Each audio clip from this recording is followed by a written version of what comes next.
The limitations are mental limitations. They're psychological and emotional limitations about what it is we're allowing ourselves to see about the nature of the universe.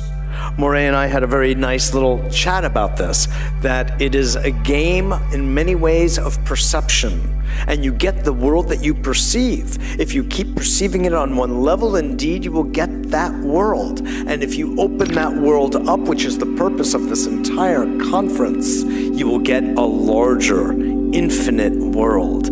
Okay, without further ado, I want to bring on Judy Wood and get down to some more brass tacks so we can progress our evolutionary thrust in today's afternoon. Judy Wood.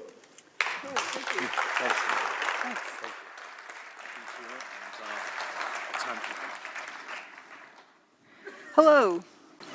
Well, what makes a scientist? The lab coat? Many folks have said that, well, she's not a scientist, she's not an engineer. Well, what makes an engineer? I have degrees that show it. I have a lot of experience that show that. But a lot of folks need an icon. They need somebody to look the position in order to take it seriously. So I'll go ahead and take these off, or maybe take me more seriously if I wore the coat. There you go. Most people don't realize that this lab coat originally came from, does anyone know? Madison Avenue. They decided that doctors will look more official and authoritative if they wore a white lab coat. Thanks. Well, one thing that does make a scientist is a bag of evidence. This is evidence, and that's what we're going to talk about today. So, where did the towers go? We assume where they went. But did anyone ever stop to think about that question? One thing about evidence is that it's there, it's truth. The evidence is always the truth. Assumptions are where you get off track. So let's start. Once upon a time, there were two buildings, two towers, and then they went away. Well, third tower and a fourth tower. This is all that was left. This is just that yellow corner of that building, and all that was left. To remind you what was there beforehand, and here's just that little corner is all that was left. This is the dawn of a new age. There exists some technology that can make a building of that size go away. It has the ability to direct energy in such a way to disrupt the molecular bonds. It's also, energy is directed as opposed to being kinetic energy. Kinetic energy like a wrecking ball or a missile or something solid.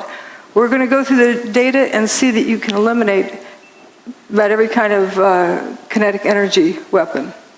And we know this technology exists. The whole world saw it, even though they were told they saw something else. They saw what happened. And this indeed is a technology that can be used for free energy.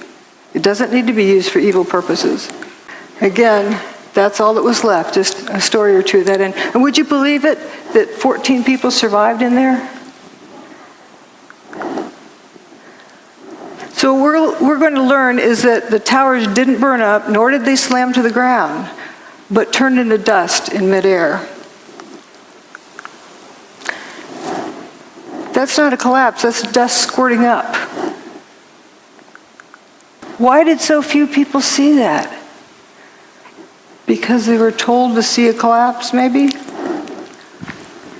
There's three main things that keep people from seeing what's going on. Problem-solving skills, groupthink, peer pressure, and that they're terrified by the implications. We're going to just focus on the problem-solving aspect. If I tell you the answer is 27, am I right?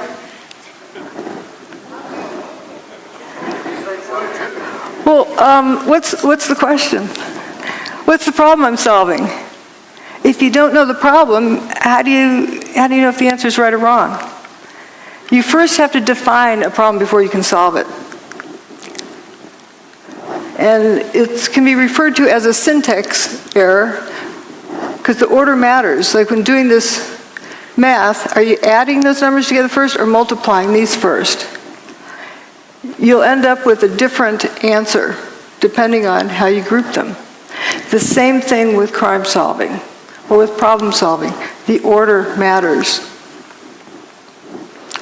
So if you start out with a theory, we have thermite or we have bombs or we have airplanes or whatever theory someone has, and they take their pick from this list of things, and then they go cherry picking and searching for the data that's going to support their theory.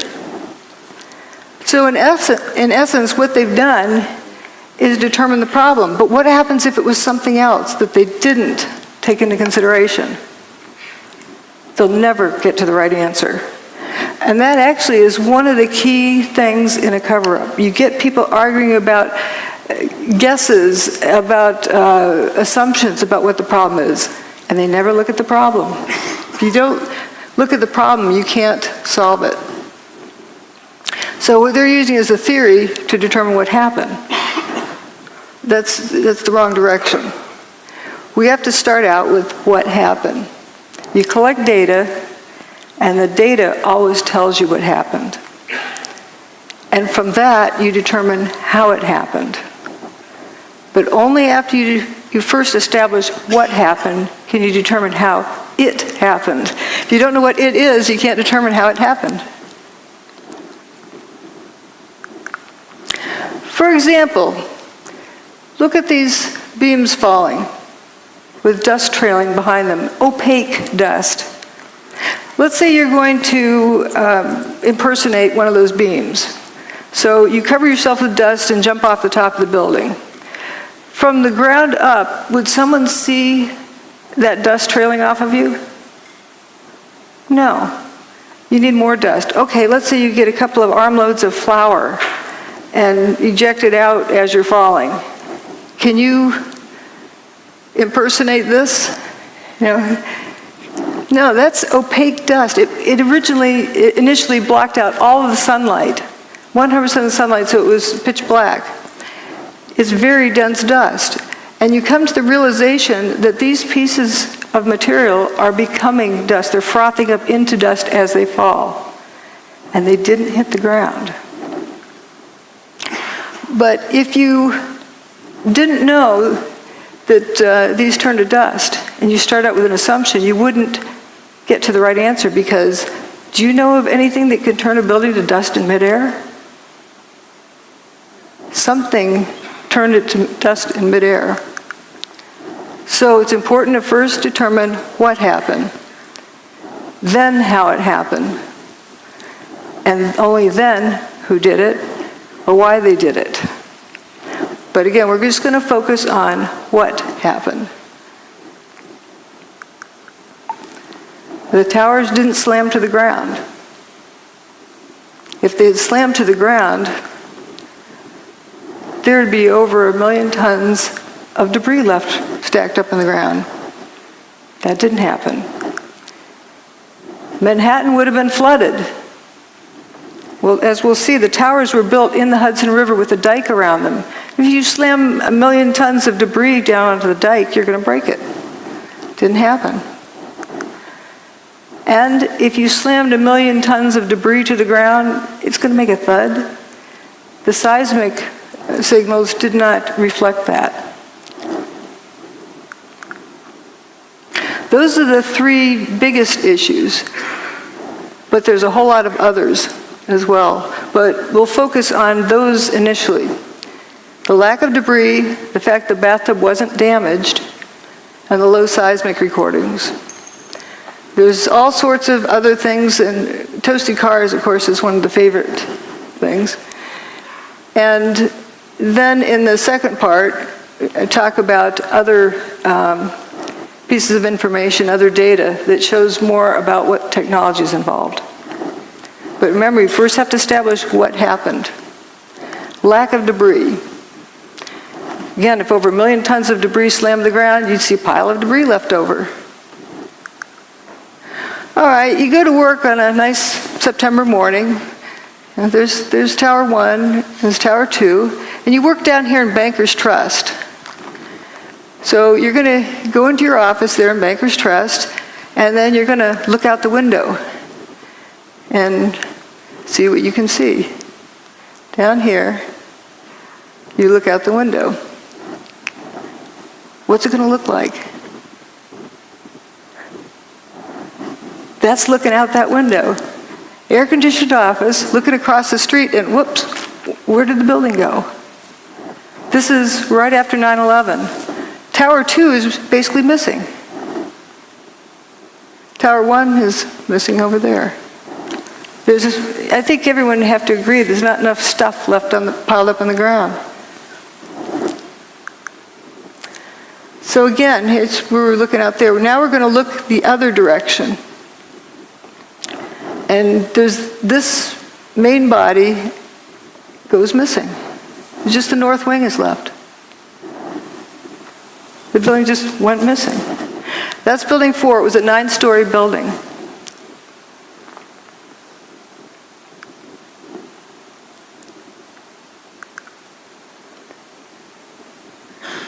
So this is what was there beforehand, and it just basically all went away.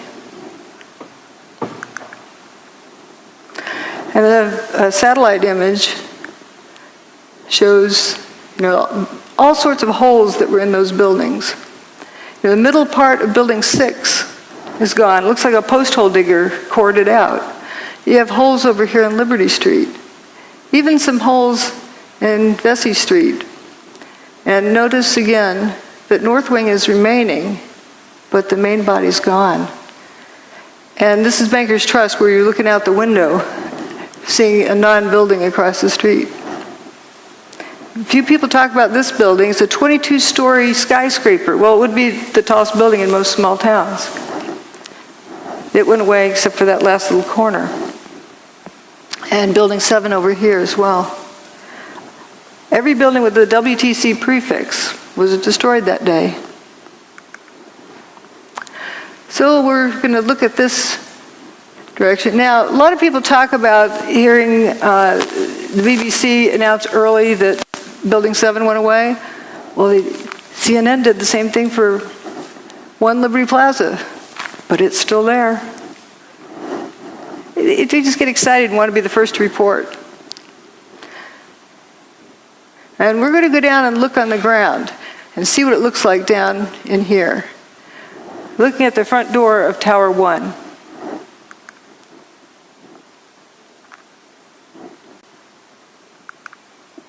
So here we are down on the ground. There's Tower 1, the north and south walls. The ambulance that was parked in front of the front door of Tower 1. It doesn't look clobbered by anything. This picture, I believe, was taken on 9/11, later in the day. I don't see any big steel beams on the ground. There's aluminum cladding. The towers were built with steel columns on the outside that were covered with aluminum cladding. And you see the aluminum cladding. The ambulance looks pretty good. This was the day after 9/11. Peter Jennings in the studio. I don't know if you heard a little earlier me raise this question, which was actually raised by ABC's Jackie Judd, as we look at these areas down below and the video of where the towers used to stand and where is all the rubble gone. And have you been able to, is there any way you can answer that question? I'm sorry, Peter, I didn't get the question. Okay, I apologize. Jackie Judd and several other people keep asking us, when you look at where the towers used to stand, there is surprisingly so little rubble. Where did all the rubble go? It's a very good question, Peter, and I have asked some people who've been doing some of the rescue and recovery work this morning. If you look behind me, you can see the very remains, the skeletal remains of the World Trade Center.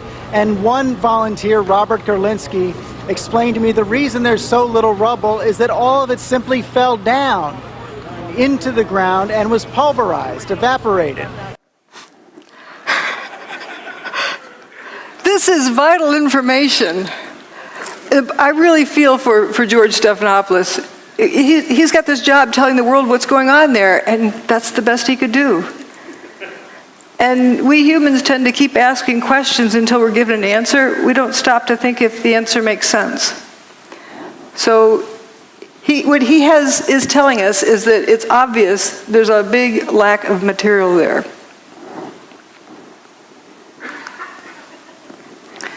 And here's an elevation map of what was left. And you see building 4 went missing, the holes in building 6.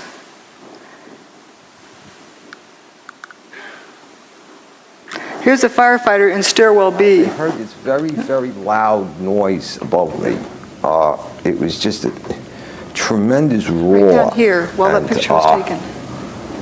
It was above, and it sounded like it was coming towards you, and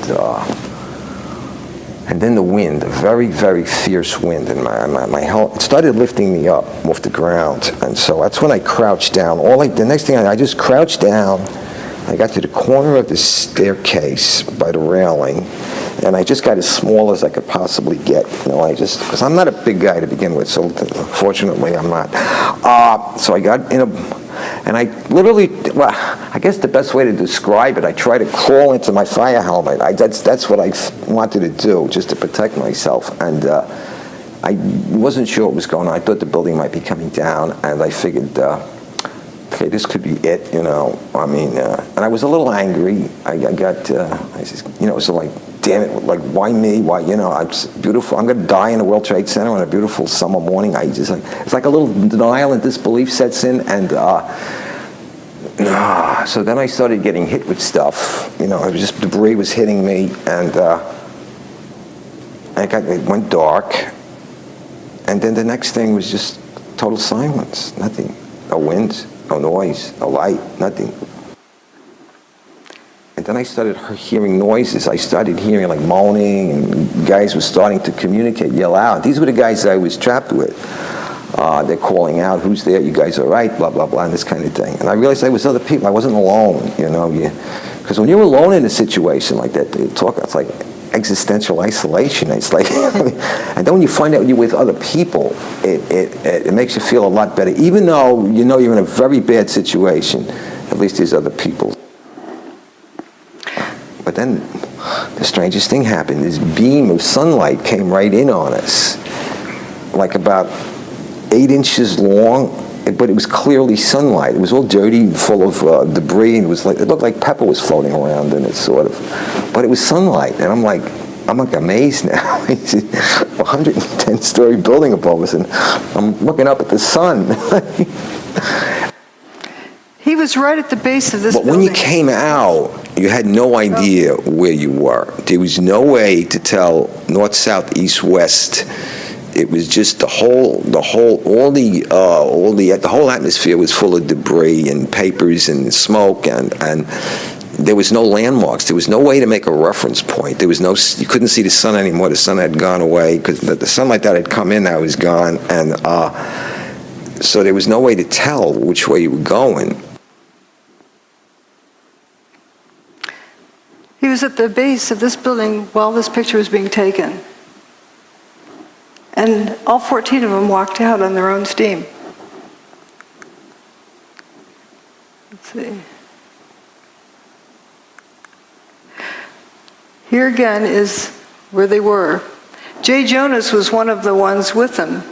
And said, I looked and said, guys, there used to be 106 floors above us, and now I'm seeing sunshine. There's nothing above us. That big building doesn't exist. Then later said, these are the biggest buildings in the world, and I didn't see one desk, one chair, one phone, nothing.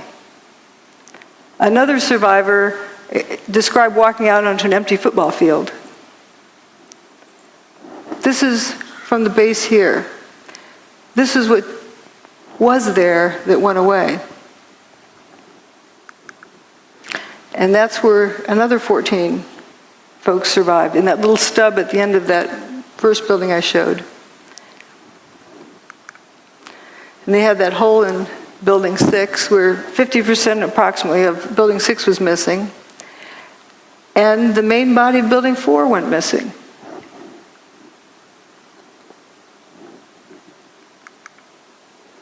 Every time a floor hit another floor, it would not only make a noise, but it would cause tremendous vibration. So we're being bounced up and down off the floor, hearing this collapse coming closer and closer.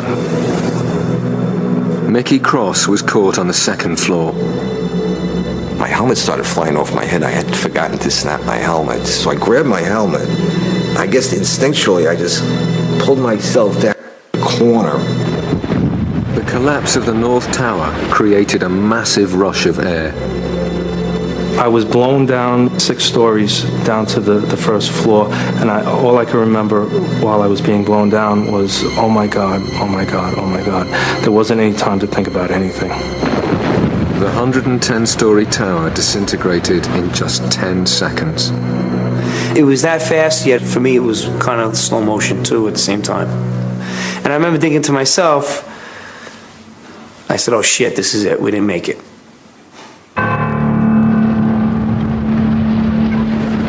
Faced with what seemed like certain death, the trapped firemen thought their last thoughts and prepared to die. In those 10 seconds, I was like, well, I'm 33. What have I done with my life? Worked almost all the time. My wife is going to, be a widow now. And I pretty much saw myself. Pretty much saw my funeral. I saw everybody at the wake at my funeral, and my parents and family there. You think about everything, I guess, that you haven't done in your life, and you realize that, is this it? Are you going to make it out of here? And I was just too young, and I have too much more to do with my life than for this to be it. I thought I was going to be dead in a few seconds, and I remember feeling, I hope this is fast, because I had a fear of being trapped, like say with a broken back or severely injured, and still being conscious and alive. It was strange, but I was at peace when the collapse actually started. I said, all right, whatever's going to happen now is going to happen, and I hope it doesn't hurt too much, but the fear was gone. The collapse of the North Tower killed over 1,300 people trapped inside the building. But some of the concrete walls encasing Stairway B had remained intact, and enclosed within them, 14 people were still alive. As they opened their eyes, it seemed as if a miracle had happened. I could hear Mike. I could hear him groaning. I could hear him called out to me. I called out to him, so I knew he was alive. From the neck up, I seemed okay, but everything else was just like pins and needles. I was slapping my leg with I'm watching my arm hit my leg, but I can't feel it. I had my flashlight on my side, and I looked at my hands and looked at myself to see if I was bleeding or anything anywhere. When he heard noises around him, Captain J. Jonas realized he too had somehow survived the disaster. I wanted to know who was still alive, and I started calling them out by name. All the people in their group survived. That's a nice happy ending. But the descriptions they gave were not of a building falling on top of them, were not of bombs exploding around them. It wasn't high heat. They didn't get cooked. They didn't get squashed. The building just turned to dust above them. So we're going to look now at what was left.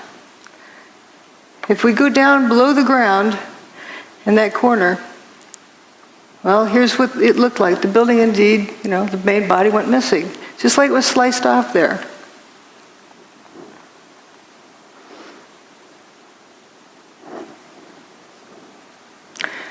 So the mall is in the first story below ground.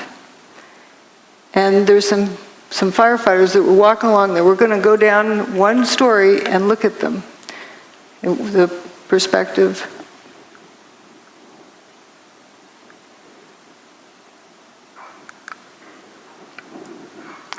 Here they are. That's right under that area.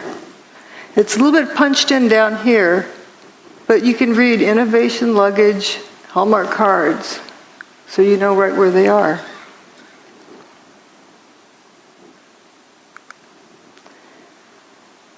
So now we're going to go a couple of stories below that to the loading docks.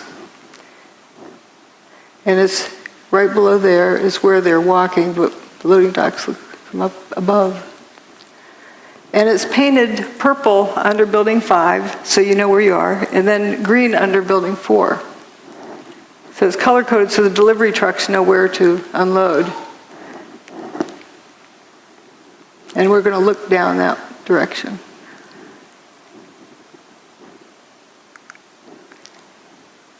Just after 9/11. Listen to the echo in this audio clip.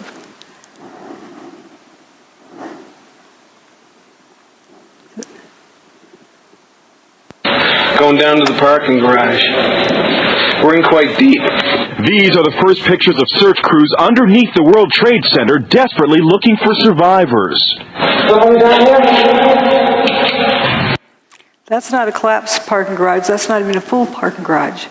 It's an empty parking garage.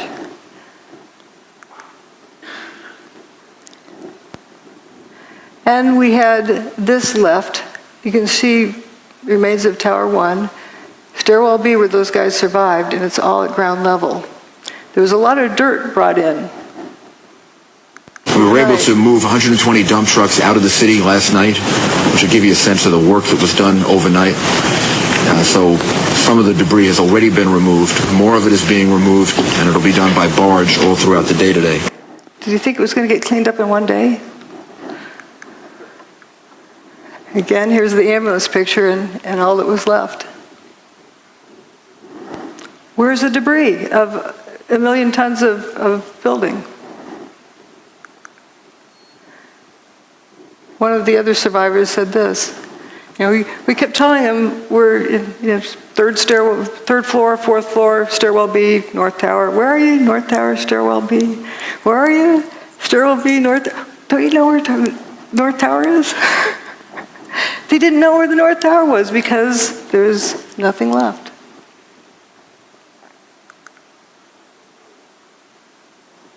And do you blame them? Here's right where those guys were, up in that little corner. Hundreds more firemen were now arriving at the disaster area, but Captain J. Jonas's Mayday messages were still not getting through. Trapped down in the remains of Stairway B, there was nothing else Jay could do. We realize we can't get ourselves out. And that's a big mental leap for a fireman to take, because we're so used to being the people who are going in to rescue someone. Now, the roles are reversed, and you realize you're helpless yourself. But with the survivors buried alive beneath a debris field that extended over 16 acres, it seemed they would need another miracle to save them.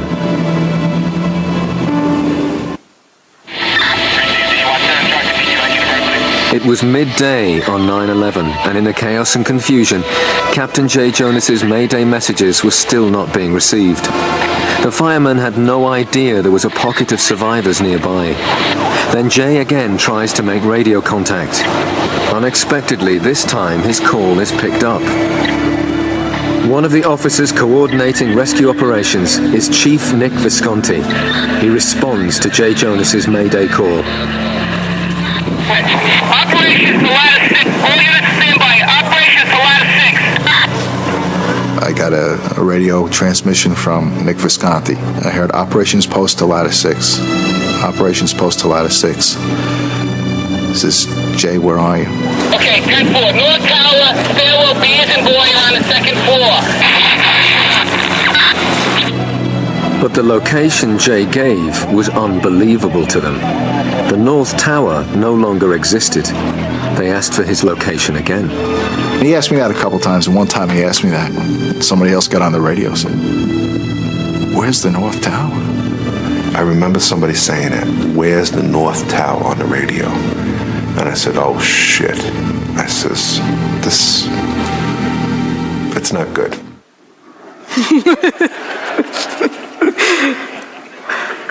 What I like about these clips from the BBC's show about the miracle in Stairwell B is that these are the original people. They're telling their story. Indeed, they're real people, and they were trapped in there and walked out. And what they experienced. Can you imagine being at the base of a 110-story building and the building goes away and you're left alive? There's also a fellow who remained at the edge of that hole in Building 6. His buddies didn't make it. They were a few feet away.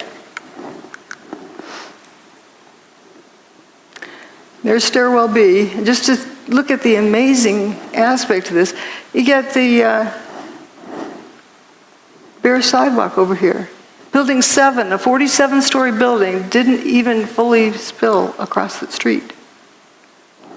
If you had a big building coming down like that, even with explosives in it, it'd be like machine gun fire on all the adjacent buildings. Didn't happen. And this dome doesn't look clobbered. It's right across the street.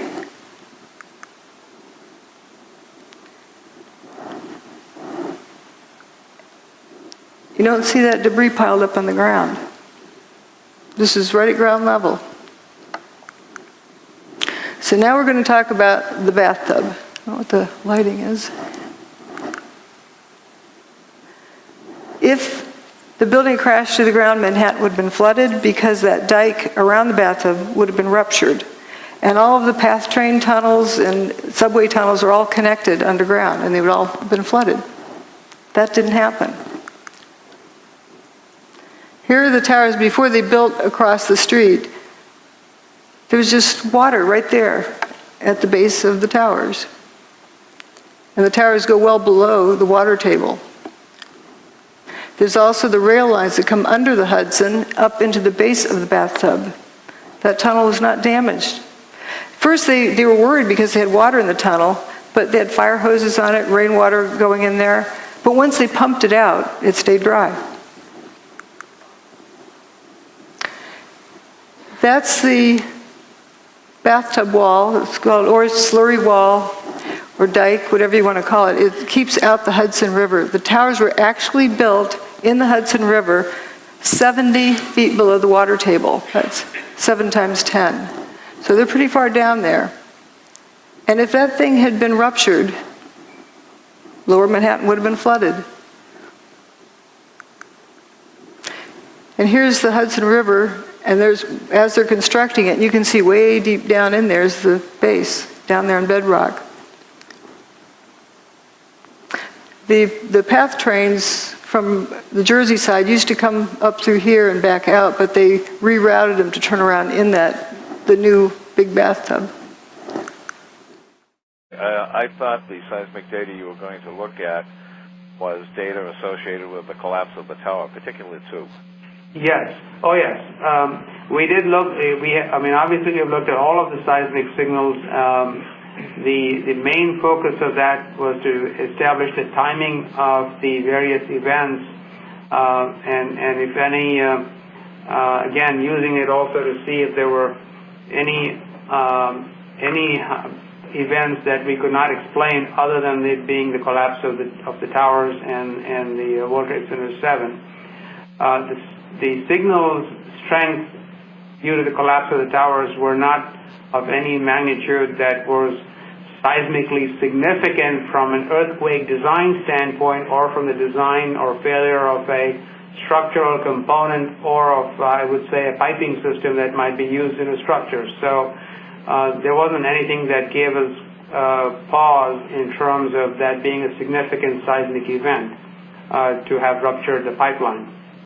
This was a meeting that NIST had to determine what happened to Building 7. So they're wondering if there's any pipelines that went through the bathtub over to Building 7.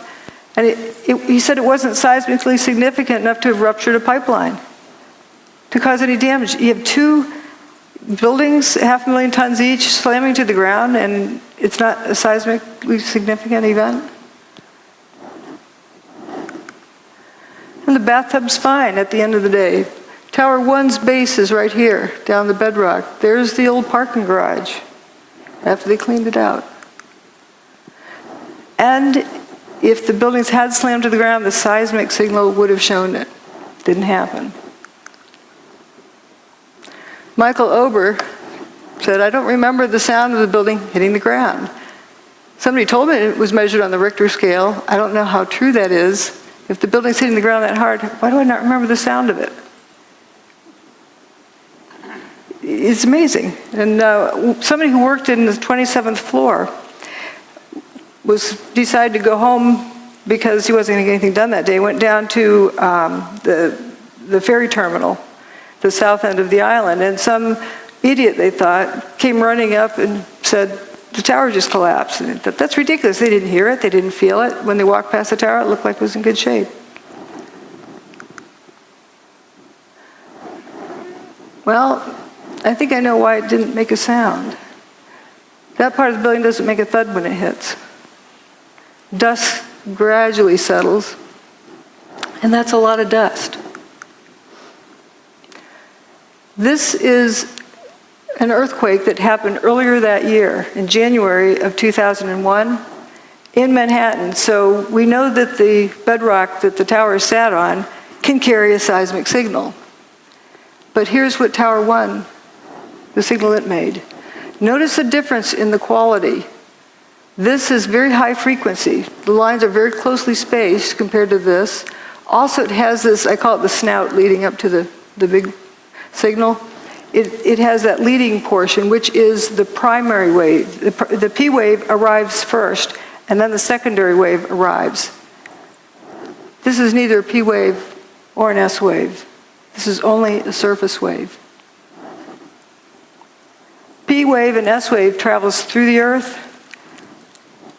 In other words, when the tower, during the tower's demise, the signal did not travel through the earth. Again, that's the January 17th earthquake. And here's, P wave is like a rubber band snap, and the S wave is like a jump rope. And the rolling surface, like getting up off a mattress in the morning, the mattress springs back up. If you remove two 500,000-ton buildings, you're going to create a surface wave. But it only lasted 8 seconds.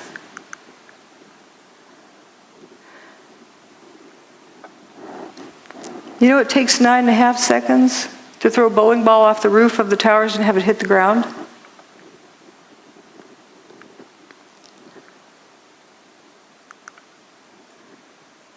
So how can this be? The building couldn't have reached the ground as a solid, rigid object. Here's where Tower 2 had already gone by the time this chart started. Tower 1's demise there, but here we're going to focus on Building 7, down here.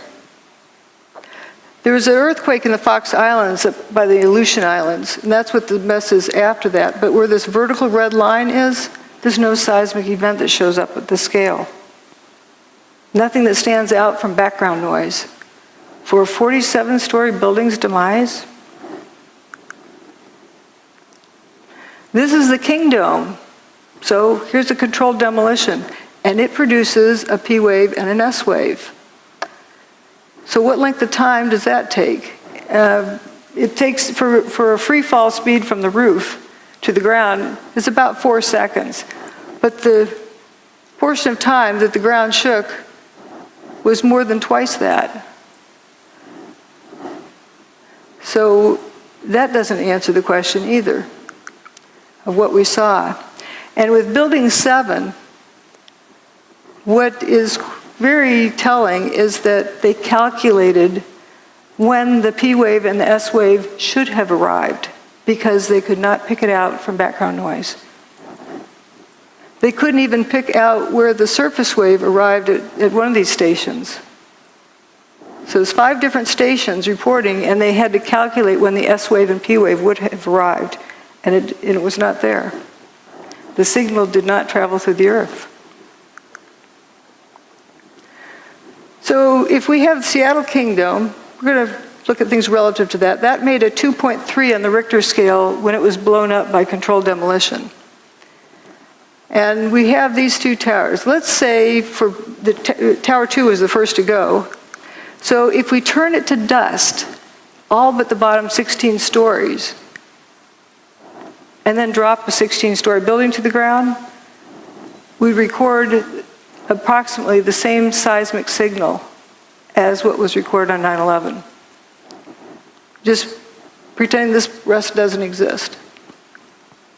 And for Tower 2, if you turn it into dust above the 20th story and just drop a 20-story building to the ground, you get the seismic signal that was recorded. And for Building 7, it's all but the bottom 2.5 stories. Where's the rest of the building? Makes it 0.6 on the Richter scale. That's like a jackhammer. It should have sounded like it was raining dump trucks. You know, big dump trucks go down the road, they wake you up at night because they vibrate the ground. So we've talked about these three things. Now we're going to talk about dustification and lather. You'll notice I use a unique language. If you don't know what the phenomenon is, and you use the name of a known phenomenon, that's wrong. You're misleading the direction the information is going in. You're calling something like fire when it's not fire. That's why I use the word fumes, because if you use smoke, you're assuming the cause to be fire. If you don't know what the phenomenon is, better not use a name of a known phenomenon. Well, what happened to these buildings? That's a phenomenon we've never seen before. It needs a new name. I call it dustification. The buildings turn to dust. It's not a difficult word to remember either. And often I use names of food, you know, like Cheetos or something like that. You're not going to confuse this with food. It's better than using characteristic 493-7A. You're not going to remember that. But we're going to talk about dustification. As we talked about before, this is turning to dust as it falls. People often see these squirts ahead of the collapse wave. But what was that? If it's bombs, you'd see a flash and you'd see a whole lot more of them. But if you have the whole building turning to dust as it comes apart, what about the water tanks that are distributed throughout the building?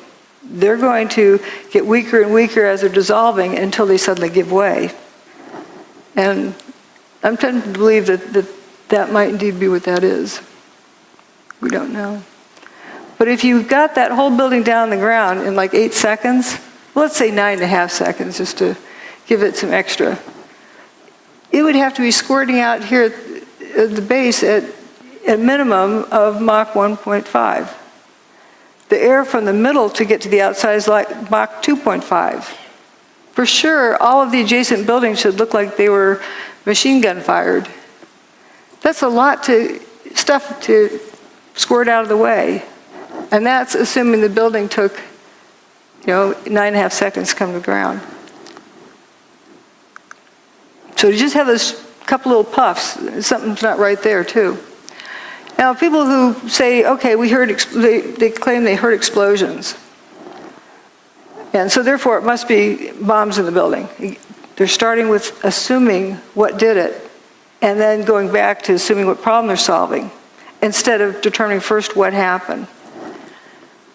Well, if you recall, blasting zone ahead, turn off cell phones and two-way radios just in case it triggers something. How are you going to get everyone to unknowingly turn off all their cell phones in southern Manhattan for weeks ahead while they prepare the site? But there were sounds of explosions. Bombs go boom, but not everything that goes boom is a bomb. Think of putting an egg in your microwave oven. Turns out there's a lot of folks who talked about these Scott packs exploding at ground level, sitting on the fire trucks. There's a lot of testimony here. We don't need to go over it, but there's various firefighters who talked about hearing these Scott tanks exploding. Now this is slow motion of Tower 1 coming apart. And you notice this, there'll be some column that starts falling down this corner. I think it's in here. And we're going to follow it down and watch how it just turns to dust completely.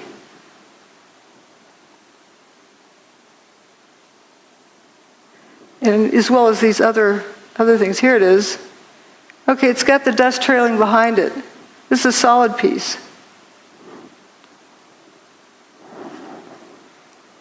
It's like ice cream melting. It's going away. And if you focus on various other parts, you'll see the same thing. There's no sound with this. This is a high-speed version. You can see that piece again. And these big chunks over here. So you see it's turning to dust as it comes down. And we're going to go look down on the ground right next to where this was coming down. This is the Verizon building here. Whoops, right here. And we're going to look at the corner right below there.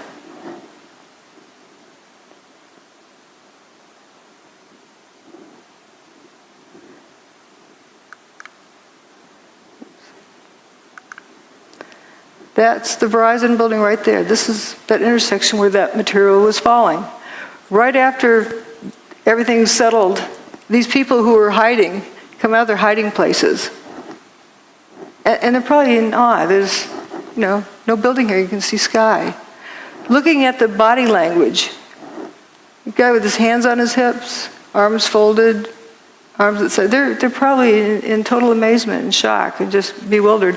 I call this picture the Twilight Zone because they probably felt like they just walked into the Twilight Zone. A bunch of cars went into spontaneous combustion, apparent spontaneous combustion up here with a sea of unburned paper in between. And here's that toasted car lot. But we're going to look at various directions of watching this dustification. There's a cluster of core columns that remains here. Watch what happens to them.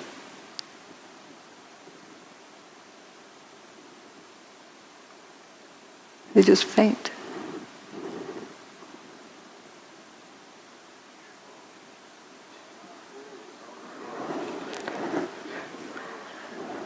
I believe that's the upper part of where those firefighters survived in Stairwell B. Those are core columns. This is another one. See how it peels away like a banana?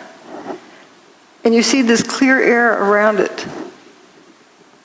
Some folks like to say dust settled on it. Well, dust can't settle on something like that fast without seeing it.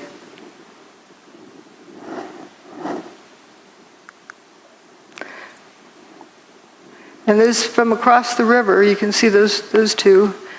And then there's a sequence from the northern view.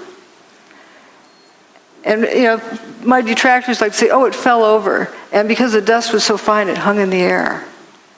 Well, if the dust is so fine, it hung in the air, how could it be settled instantly on these vertical columns? We saw how it was peeled away like a banana. But it comes a point where it's no longer a crisp boundary and just turns to dust. I call it dustification. I mean, where have we seen it before?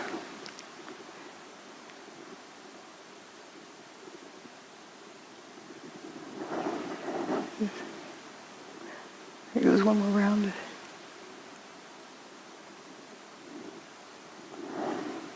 But you're told to see a collapse, so you tune that out. You can see all of this just frothing up into dust. That part.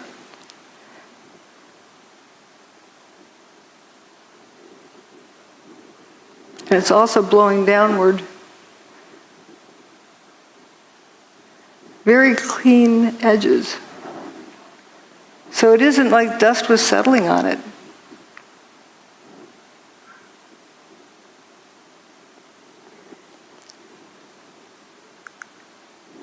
And another part of it, this is further up than this image, because this is coming down close to this building. But notice there's some chunks that go missing. And notice the dust kind of squirting out the ends of those pieces. You can see it trailing. Is there a reason why it didn't? You didn't hear a thud when it hit? Lather is a term I use when it looked like another unique behavior pattern, but I think lather is just the part doing the same thing that this is doing, but doing it in place. And this video is of Building 7, the north face, but notice it's one face and one face only that has this lather pouring out of it. No. Go low to the corner.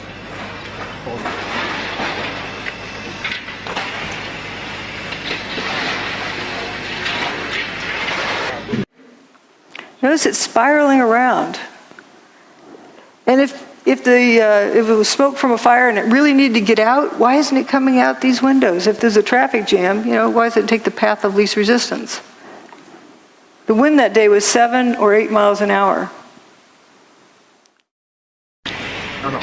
Go low to the corner.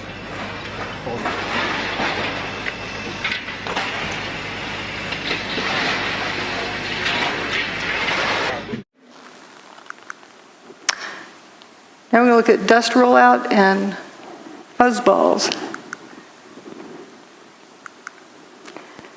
This wall of dust is pouring down the street. It was chasing people, and it overtook them. Didn't cook them. Just left them covered with dust. I like these abrupt lines. Like you can see where this other fellow's tie was tucked in there. He was just covered. He didn't get cooked. The dust went a certain distance and then went up. Another bizarre thing. Again, it's important just to take in all of the data, and it starts telling you the story of what happened. Let the evidence tell you the story instead of forcing it to go a particular direction. And I wouldn't have seen this before, just all particular distance then goes up. There's a video filmed by Bob and Bree, who had an apartment up here. Bless them for saving this video and then sharing it with the world. This is an image from there, and the dust doesn't quite touch their window and then goes up.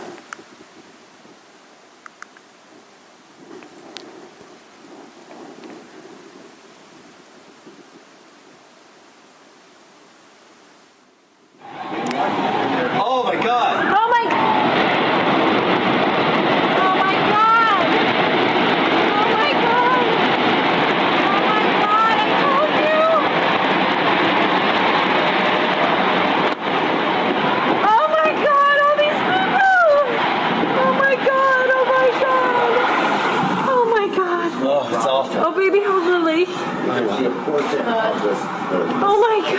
Now just being covered on the right side. Come on, let's go to the other room. Let's see how it's starting. Is this dangerous? I think it's just smoke. There's no danger about the building. Is the air conditioner turned off in the room? Good thinking. And the windows closed in the bedroom? Near the area are an absolute crazy situation. The entire top of the building just collapsed. The entire building just collapsed. The building just collapsed. We're going to leave because... See how it just starts shooting up? It doesn't touch the window. This is a devastating development. It doesn't go past here. We do not know at this point the extent of injuries or casualties, how many people were in these buildings trying to get out. We've seen some gut wrenching. Oh, people are running away. They're running away. Hanging out of windows. What are they going to do? Green you guys grass. gotta run away. You see the obvious. That grass stayed green the whole time. All right, let's go to ABC News right now. I think it's going to be blown away from us. No, it's the wind is being blown away. Horrific, incredible, not to be believed. It just came that particular distance, but it went up. Just a few minutes ago, within the last minute actually, the second twin tower collapsed. Just to recap, if you were just joining us, around 8:42 Eastern time this morning here in New York City, a plane crashed into the right twin tower with of the World Trade Center about 2:30 Isn't it amazing? It goes up. Now, controlled demolition, the dust doesn't really go above the highest point of the building, the original building. But this went up and blocked out all the sunlight for a few minutes. And it went up and continued going up. And continued going up for months and years. Wet tire tracks, they wet it down, they're misting it from up here. But what's this? Wet dirt. All right, fuzzballs. Notice how clear the air is from here on up. But down at the bottom is a thick haze. And you'll notice from the time on the clock that it's only 15 minutes after the South Tower went away. And this is 15 minutes before the North Tower went away. How could that fine of dust have landed in that short of time? It's fallen out of the air because it's clear. And there's several other pictures that indicate this, that it was coarse dust that landed and then became fine dust and began rising up like it kept breaking down. Toasted cars, we got to get to the toasted cars. I say they're toast, they're history. I can't say they're burnt because I don't know that. But they're toast. I just decided to use that word to say something happened, messed them up. You can't fix it, you got to get a new one. It's history. This is a police car found on FDR Drive. I don't know how it got to, I don't know where it was toasted. There were some that were witnessed as being toasted on FDR Drive. But this one is quite interesting in that it has an abrupt, toasted, not toasted. Like it's like it's on the showroom floor. It just had a new wax job back there. What abruptly stops? A real fire, a regular fire, doesn't do that. It would be lapping around the corner. Also, why aren't the lights melted? And you have the circular spot on the other side. Gas tank is still, fine. This is where all the toasted cars we're seeing that I'm aware of, as well as the toasted car lot. And the ones we were looking at were down here. And an emergency medical person said you could tell it was hot at the Trade Center because you could feel the heat from the bridge. But paper wasn't burning down here. How could somebody over here, 3/4 miles away, feel heat? Something that they perceived as heat. And you said you saw melted tour buses, melted cars? The cars that were right down there, it was just unbelievable. They were twisted and melted into nothing. The debris is just unbelievable. And then you can see fire trucks and police vehicles that were down there early that all their windows, the windshields are completely blown out must have been from when debris dropped. But even more jarring, I think, is this scene right here.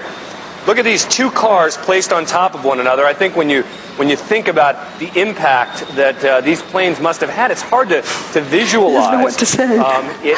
Because everything melted. But here, at least you have some remnants. You have literally an engine that is melded together with other parts of the car. Moving over, you've got another car they moved here. It looks like it's been through a war. You can see the papers, all the burned out papers from the building. You see the soot and the dirt, and it just shows you how devastating this blast was. Look across the street there. You've got a Con Ed truck that some of the Con Ed people now looking at, examining, trying to figure out which truck that actually was. But that truck too, in terrible shape.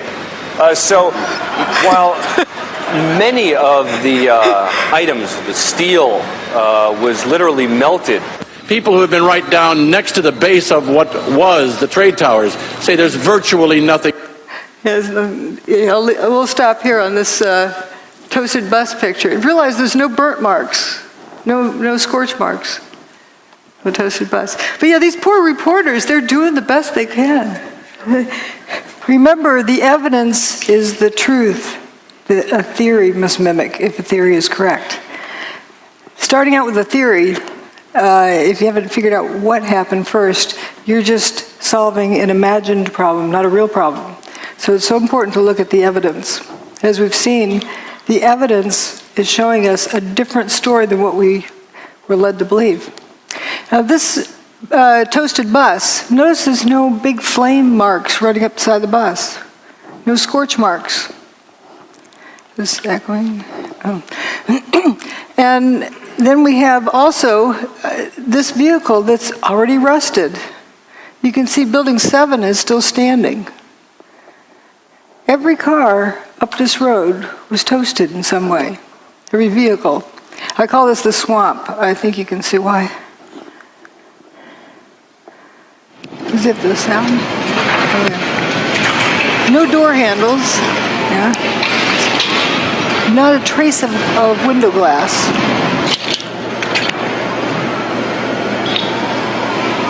Just gone. Go, let's go. Go. 3, 2. Oh, man. More debris falling from a nearby building, the World Trade Center. We're at West Broadway and Barclay. Very difficult to breathe here, but look around. This must have been ground zero where this thing blew up. Car after car after car, buses, completely obliterated and burned straight down to the steel. Behind me? He was describing it the best he could. Here's more of that street. And notice no door handles. Now that in itself isn't surprising, but we're just noticing the patterns. It seems that door latches, trunk lid latch, this door, door latches and door handles were completely gone. Also, this looks like it was sandblasted, ready for a new paint job. Not a trace of window glass left in that. And that's what seems to be a trend with the toasted vehicles. Something happens to the engine compartment too, like this one down here. And notice again this distinct, abrupt line between different parts of the car. Now, often folks say, well, that's just like any old burnt car. Here are burnt cars up at the top. Notice these rings of burn marks around it. And burnt cars also have remains of window glass. See, this is clean down here. And here we have traces of window glass left. And of course, there's a lot left there. But the ones at 9/11, there's not a trace. The ones that are seriously toasted.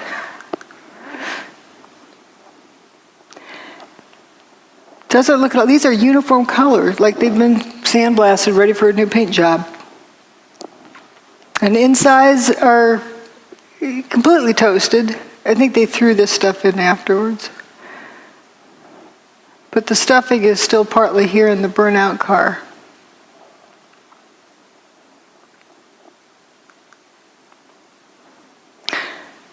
So there's a bunch of cars that appear to go into spontaneous combustion up in that parking lot. And we have various views of that. And my detractors often say, well, the cars were towed. They were burned elsewhere and were just towed through junkers. But we have photos of them before, during, and after.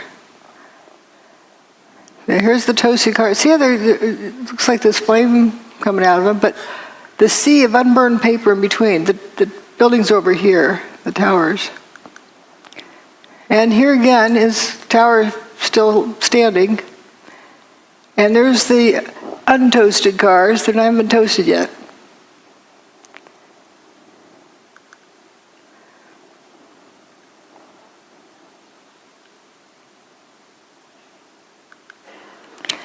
And there they are. They haven't been toasted yet.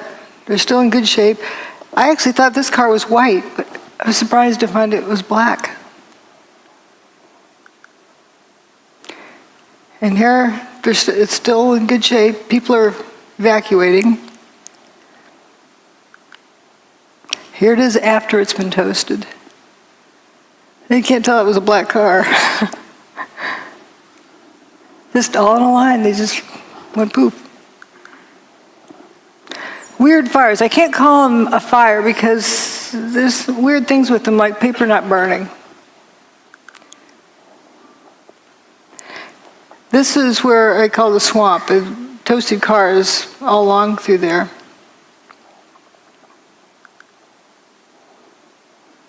And the fellow who came out that door, he's probably the one that left it open, walked up West Broadway, and it was pitch black. And then he said, thank goodness the cars started lighting up, because then he could see where he was going. He walked out of there up to intersection C and turned over towards D. And intersections along there, the paper's not burning. Here's the firefighters going for a lunch break.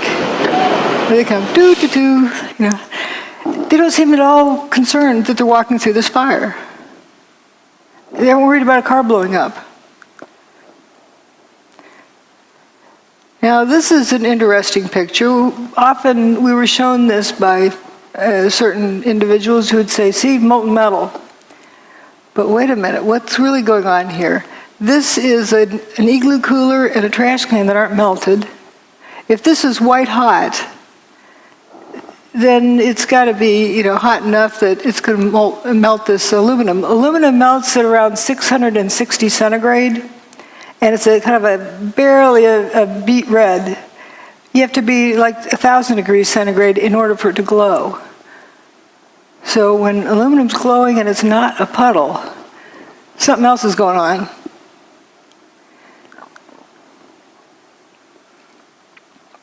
So we're told about pools of molten metal. Well, that's paper, not burned.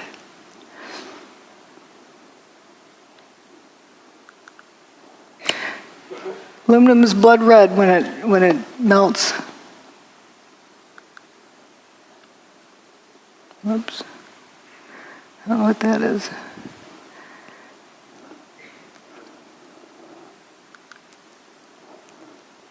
Again, remember this temperature, and up here is where you need it to be, well above where aluminum melts. But you see, this aluminum cladding appears to be glowing on the end.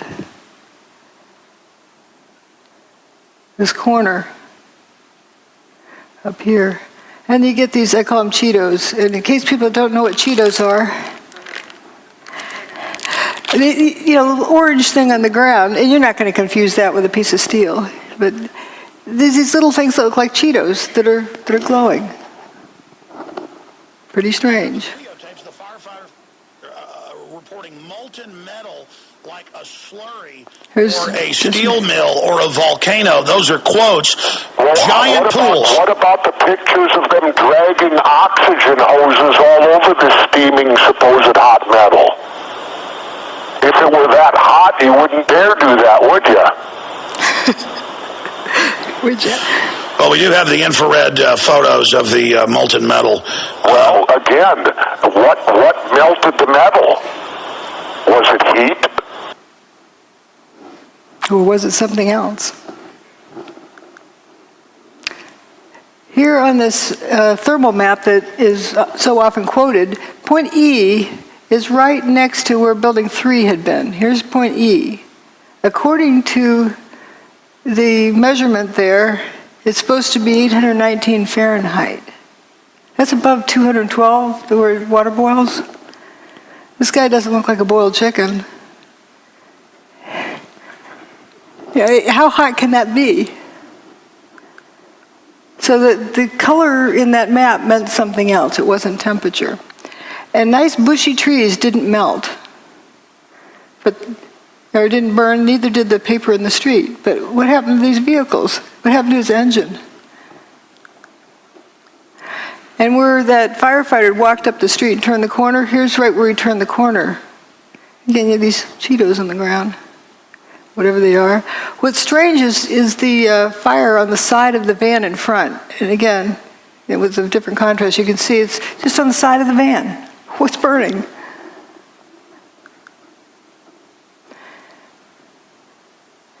This shows the apparent spontaneous combustion. This is during the cleanup. You see that thing that flashed over there?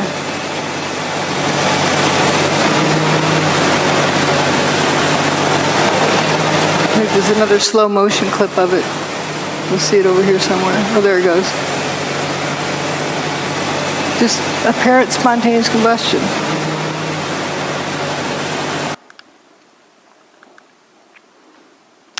This is a clip where they talk about hot steel-toed boots. Up to 10 times a night, often until 2 in the morning, delivering whatever it is rescue workers need to do their jobs, like the ones working in the hotspots.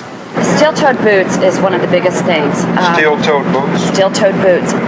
Out still on the rubble, it's still, I believe, 1,100 degrees.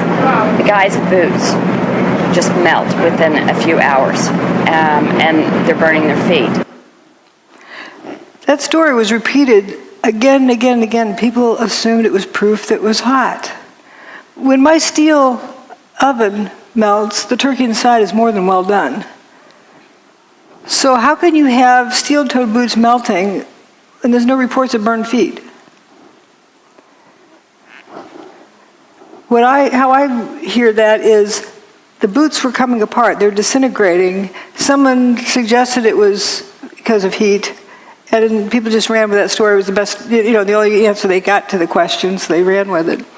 But something was likely happening to those boots coming apart. But you can't walk around on a barbecue grill without burning, if it's that temperature. Mayor Giuliani. There were fires of 2,000 degrees Fahrenheit below the ground. I could be standing here and you could be standing there. And I could be describing to you, Governor, the site. And then a fire would break out in between us. And it was just by luck or the design of God that we weren't killed. He was standing on 2,000 degree temperature pile. He doesn't mean to be sounding like an idiot. He was describing something that he experienced, and that was the best explanation he could give. Apparent spontaneous combustion. So here we are, down to the rolled up carpets. We'll see why I call it that.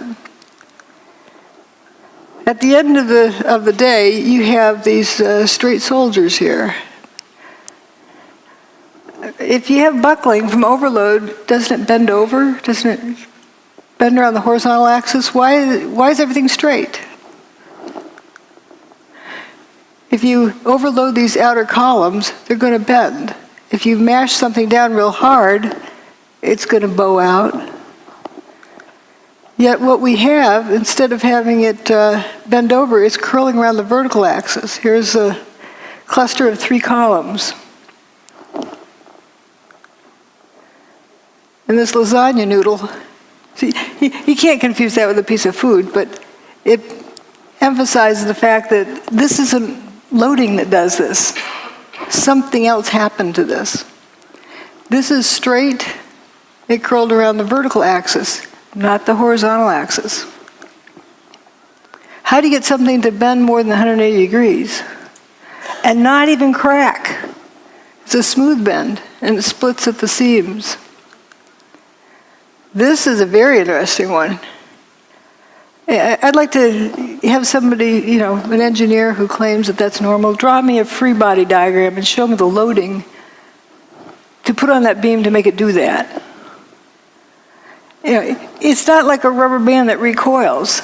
If it's hot and it's flowing, it doesn't have the strength to recoil. So how do you explain this crinkling up, like curling ribbon? Now that's what buckled beams look like. They don't do that. You see through holes there. It just happened that one place. This was found in Banker's Trust. Banker's Trust was determined to have not had any fires in it. So we're going to begin the proof of concept. Okay, here's what we found at the World Trade Center. And here's something that John Hutchison bent. It's molybdenum. It's not cracked in the corners either. Smooth curling. When I first contacted John Hutchison, I sent him this picture and said, does your neighborhood ever get to looking like this? Because you have this toasted vehicle here, and the one in front is parked in the right place, but it's just got the tires in the wrong direction. It's not oriented correctly. And notice all the marble around the doorway is gone. The rest of the building, there's no stab wounds in the building, no big beams went flying through. Another weird thing is the window glass. Sometimes just the outer pane's broken. The rock doesn't do that.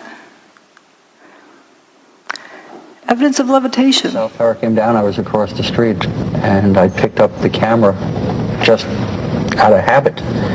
And something in the back of my mind said, run, run, run. And never in 20 years of shooting in New York have I run from an assignment. But something in the back of my head just said, run. And as I hit the corner of Liberty Street, it was almost being picked up by a tornado, almost being picked up by a wave. It was like being picked up by the black cloud. That black cloud had substance. It was like night, but it had a solid feel to it. It was like gravel, hot gravel, and just picked me up and tossed me about a block. At one second I was running, and the next second I was airborne. And I lost my glasses, I lost my cell phone, I lost my pager, but managed to hold on to both cameras. But it threw you for a block? I was back down at Ground Zero last week and walked the area where I have a pretty good recollection of where I was and where I wound up, and it was just under a city block.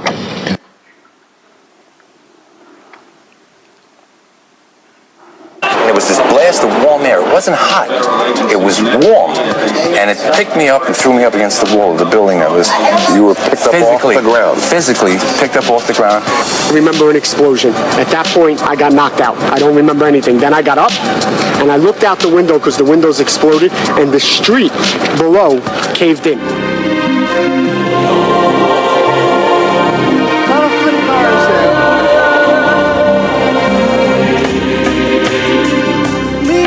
The trees.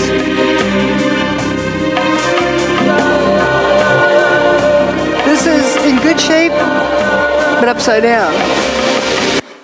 The cars appeared to be either flipped or toasted. Now, let's consider something else here. John Hutchison's work, he's got water drifting up, levitation of water. Now we'll come back and talk about the weather. We need to talk about the weather, right? Someone thought it was a nice, beautiful day. Well, it was right directly above Manhattan, but not a few miles off the East Coast. See, it's as nice as can be. Here's Geraldo Rivera, who's chased out hurricanes for 40 years. I've been so attracted over the years to hurricane coverage, but there's risk involved. There is, the peril of not knowing what's going to happen, that adventure, and it's pitting yourself against an enemy. It's like war, only no one is shooting at you specifically. That's what the allure. But there is an area storm that the juices don't flow, and you look and check it out. Look at that. Remember that? When that? I watched that live. Too. And maybe a store on YouTube. You got to get up close and personal. And this was Hurricane Ike, I think. That was recent. That was wasn't this Rita? You would know. You know what I think it was, Rita. Rita in Galveston, Texas. Yeah, Galveston. And obviously Katrina before that changed so many of our histories. It was so traumatic. And it's one funny thing I think of if only a hurricane had come on 9/11. Remember, they didn't know how to use instruments, the terrorists. They took off in Boston, and they literally, after they took over the aircraft, they steered by line of sight. And it was that crystal clear September day. Sure was. And if it were only one of these weather days, history would have been rewritten. And I think about that a lot now, and especially this time of year. So where the peak of hurricanes is. Yeah. This was just 2 years ago. Well, I don't know about that. Here again, you're asking us to deal with a fact I'm not aware of. I never heard about flames or fumes coming out of a building. I'll tell you what, let me go to Steve in Florida. Steve in Florida, you're on the air. Go ahead, please, with Dr. Judy Wood. Hi, Joy. Thank you for taking my call. Am I loud and clear? Yeah, you are. Go ahead.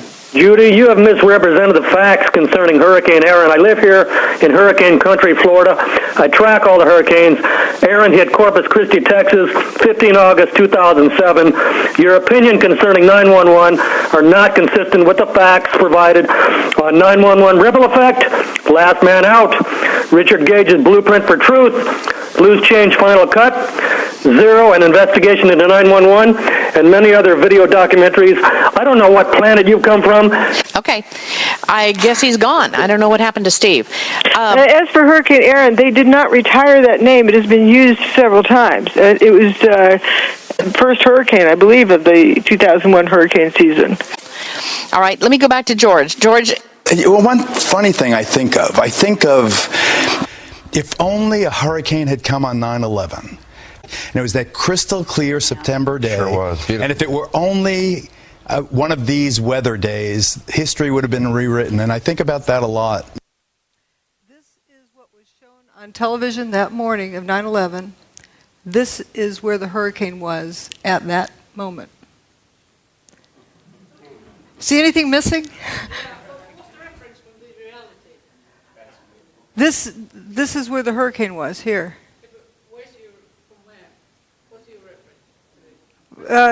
The satellite, the National Hurricane Center satellite images.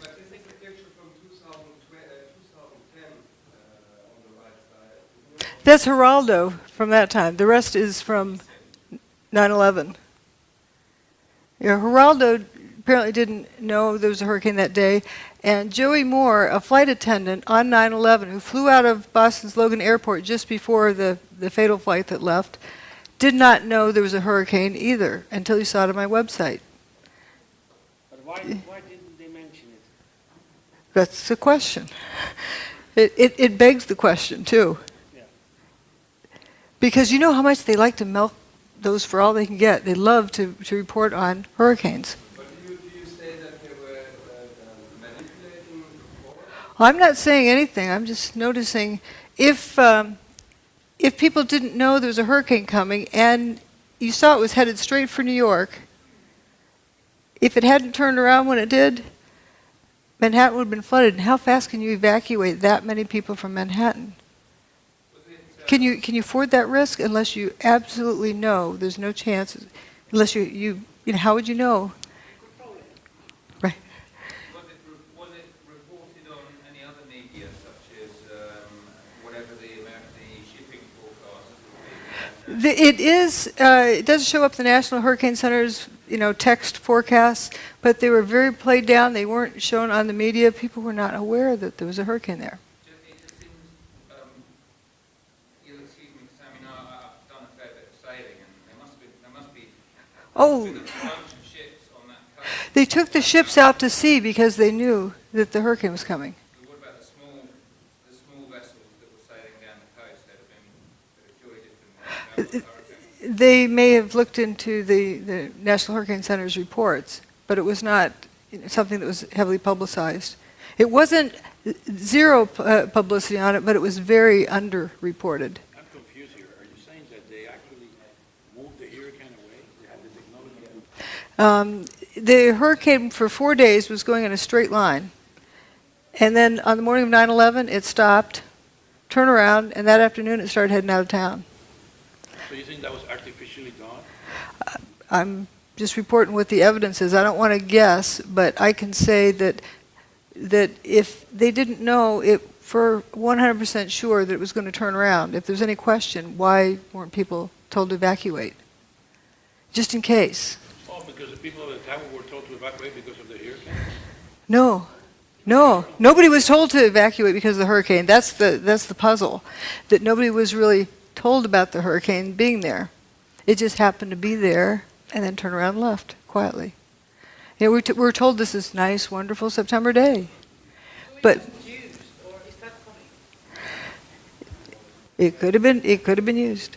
Judy, as a suggestion, might I suggest that it would help audiences such as like me, for myself, this is completely surprising information, astonishing information, to have a kind of secondary source of confirmation. National Hurricane Center.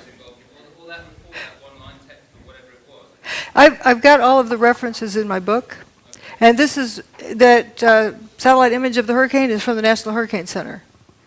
You can download it yourself. I'm just saying that I think it would help your presentation. Excuse me, drjudywood.com /articles /Erin you'll find 5 pages of multiply referenced data from the UK. Ladies and gentlemen, let's let Dr. Judy Wood get through her presentation. We've got plenty of time for questions afterwards. Thank you so much. So let's also look at some other information. Now, the hurricane was going to turn around at some point. They thought on day one it was going to turn around because it was a high-pressure system moving across the U.S., but then didn't. Well, maybe on day 2 it didn't. Maybe on day 3 it didn't. Maybe on day 4. Thank goodness it did. They had predicted it was going to turn around all this time, but did they really know when? If they didn't know, they ran out of room. So here we have the high-pressure system moving in from the Midwest, and it's increasing, while the hurricane, which is a low-pressure system, is moving in from the Atlantic. And guess where they met and when? 10 a.m. on the morning of 9/11. They were superimposed at that area, so you have 2 counter-rotating systems, curiously. And interesting drop with the humidity. But let's look at this magnetometer information. This is the Earth's magnetic field from the ground, not from satellite, but from the ground in Alaska. There's 6 different measurements. Each of the events on 9/11 are with a vertical bar. The first one is WTC-1 getting an airplane-shaped hole, then WTC-2, then WTC-2 goes poof, WTC-1 goes poof, and then later Building 7 goes poof. I say goes poof, they didn't collapse. They turned to dust. So it's interesting, it's pretty much a steady state and something different happens here. There was a solar storm approaching, but it didn't get to that point until a day later. So there's something else going on here. A closer look, about 20 minutes before WTC-1 got its hole, that's the North Tower, they started wandering off of their average value. And as soon as WTC-1 got its hole, it reverses direction. As soon as WTC-2 gets its hole, it goes horizontally. It's like one reversed the other one. Maybe coincidence? And then when WTC-2 goes poof, they start going downhill, but when WTC-1 goes away, it really drops off the cliff, and then things are all haywire all afternoon until WTC-7 meets its demise. The Earth's magnetic field, as recorded at 6 different stations. Again, here's where they start wandering down. There's actually 3 different measurements for when the North Tower got its hole. The 9/11 Commission report, the Palisades seismographic station, and the NIST report. I can tell you which one's right, based on where the turnaround happens. And see how these go horizontally after Building 2 gets its hole. These are the 6 different recording stations. It's just, a curious set of data. Now we're going to get into the proof of concept. I can't say for sure what technology was used, but I can show you something that reproduces all of the same phenomena. Seen this guy, Nikola Tesla. He can generate all of these various pieces of evidence, all these different phenomena. So can John Hutchison. When he tried to replicate the work of Nikola Tesla, he discovered all of these characteristics. And all of those characteristics were found at the World Trade Center site. Let's notice this metal luminescence without heat. Hot things glow, but not everything that glows is hot. George Pigott got a patent just about 100 years ago, a little over 100 years ago. Levitation. He's got a static field, and he's doing some other things with putting in some kind of energy, and he's got these static balls, these steel balls levitating. I think they're actually silver. And Thomas Townsend Brown also looked into the same area about using electricity. And then Ed Leedskalnin, who built Coral Castle. Here's John Hutchison standing in front of the Great Pyramid. There's a person down here in the background. You can see they're almost 2 blocks tall. Well, that's about the same height as this doorway of Coral Castle. So they're about the same size blocks. They're 15 tons each. So this guy built his castle by himself. We don't know how this one was built. We can only guess.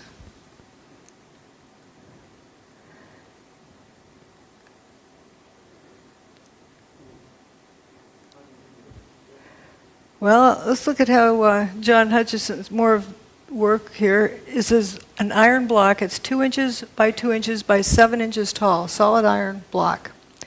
And when he puts it in his system, it buckles over, and you can see some fuming here.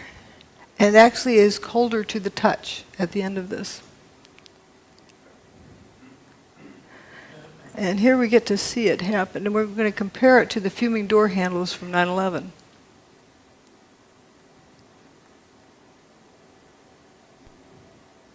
Here's the door handle.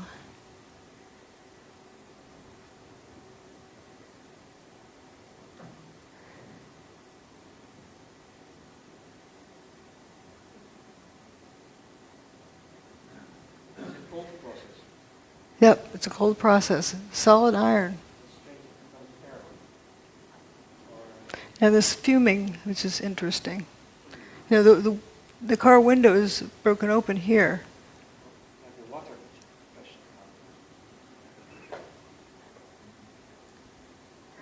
We're going to look at some other things about the weird fires. I can't call them regular fire because I don't know that. The weird fire, just to note that it's not something that you know for sure what it is. It's glowing, but the paper doesn't seem to burn. If this was glowing because it's hot, it'd have to be at least, 1,200 degrees centigrade. Aluminum melts at a little over 600 degrees centigrade. It's not a puddle. This aluminum is not a puddle, so how hot can it be? And this igloo cooler and the plastic trash can are not melted. The paper is not burned either on the ground. So what is that color? And another weird thing about this, right across the street over here is the Burger King. And inside they're flipping burgers, cooking burgers for the firefighters. Not serving to the customers, and then the building across the street was missing. It's just a weird sight. Now this van is also interesting that, you get all this something looks like it's on fire, weird fires there. This van down here has a fire on the side of it. What's burning? And if you say falling debris that was on fire hit these vehicles, why didn't it hit anything else? And how's it, under the vehicle? It's just very strange. This Park Place is several blocks north. Now here's John's boat experiment.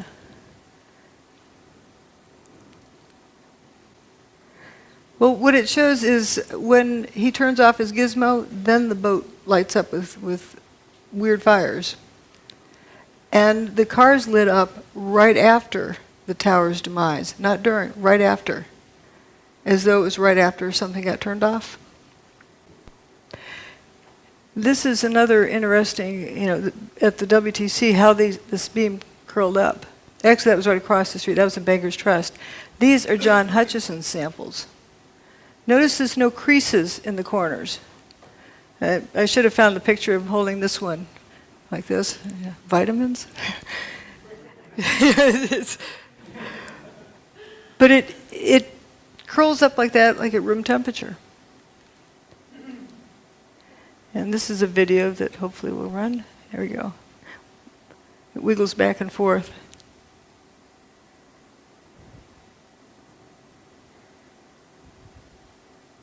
Now watch this thing. It's going to come apart in here. It's starting to come apart.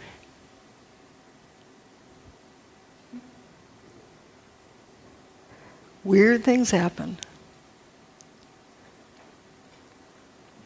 Some other weird things that happen were roundish holes in the outer pane of windows.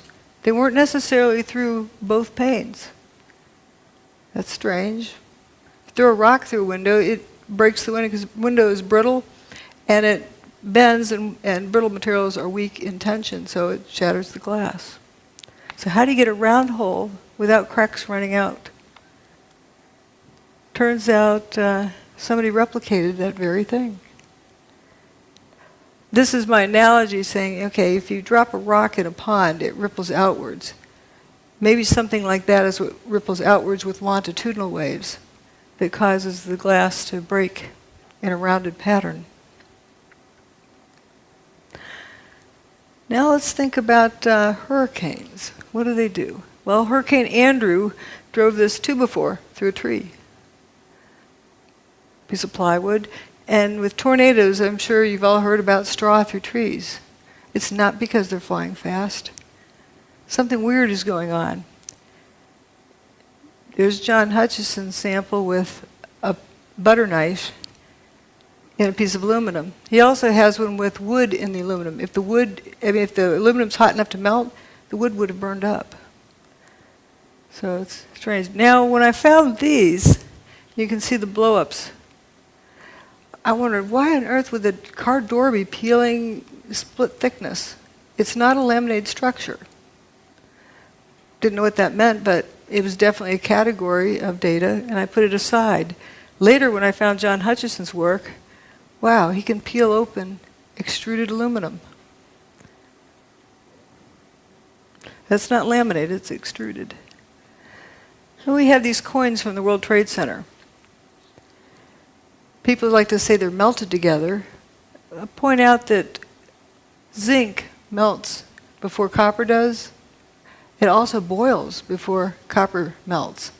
So that would likely explode, but it's one of the lowest, zinc is one of the lowest melting point materials. So what gives? Why is this stuff stuck together?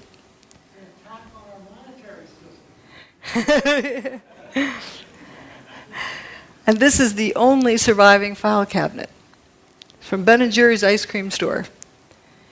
Here's the piece of wood embedded in the aluminum from John Hutchison's work without elevated temperature. Same with these. WTC6 with these cylindrical holes in it. Well, here's John Hutchison's aluminum sample with cylindrical holes in it. It's as though there's a pencil line in space around which material at the same radius is dustified. And if you had a lot of those vertically here, you would end up with dustified cylindrical columns. But there's no way you could get a drill in there and turn it sideways. It's parallel to the surface, and it just starts right here. The end of this bar is solid. Let's look at some other similarities with hurricanes. Kind of like a big Tesla coil. And come to think of it, ahead of a storm system, people feel the storm coming. Birds know to head for cover. You can feel the static field ahead of the storm. Here's another thing about storm systems. I don't know if this needs a click or not. This is from this past spring in Texas, where there's a bunch of tornadoes, and you had flying trucks. It went across a transport company, trees flying through the air, semi, the trailers, there you go, a couple of semi, look at that, the beds of the trailers hurling, twirling around in the sky and then dropping down from at least 50 feet high down into the ground. We saw trees, there goes another semi. And it's spinning. It's spinning, down it comes, bang, lands on its nose right down at the ground. Big piece of a tree there that just got hurled up, I believe it was. So certainly we have seen a destructive tornado on the south side of Dallas, still within parts of the area near south of Grapevine, north of Arlington, a possible tornado in the Dallas-Fort Worth Metroplex area, as well as over on the east side of Dallas, in toward the area around the Mesquite area, just to the west of Mesquite and east of Dallas. Those are flying trucks. I would say that's anti-gravity. It's not a vacuum. And people who've been picked up in funnel clouds can still breathe. Remember we saw before where people had been levitated during WTC2's demise, or WTC1's. So here we have also the front of Bankers Trust. This was the only non-WTC building that was severely damaged. It wasn't destroyed that day. They actually repaired it. Once they repaired it, they started taking it apart. Huh? They got it down to this level where they had repaired it in deconstruction there. When they got it down to that level, that's the area that had been repaired. It looks like it's been at the bottom of the ocean for 100 years. Extreme degradation. And it makes one wonder, was the building continuing to disintegrate, and that's why they had to take it down after they repaired it. And it took them 10 years to take it apart. Now we're going to look at tritium. Kind of interesting. It's usually something that comes from nuclear reactions, but here we don't find any of the ionizing radiation that you get with nuclear reactions. Some aluminum with holes in it. Material is changing. This was a sample of dust from the Bankers Trust that when they decided to take down, look at all this zinc, the before and after. Like 3,500 times as much zinc from the control sample. Now we're going to look at John Hutchison's sample.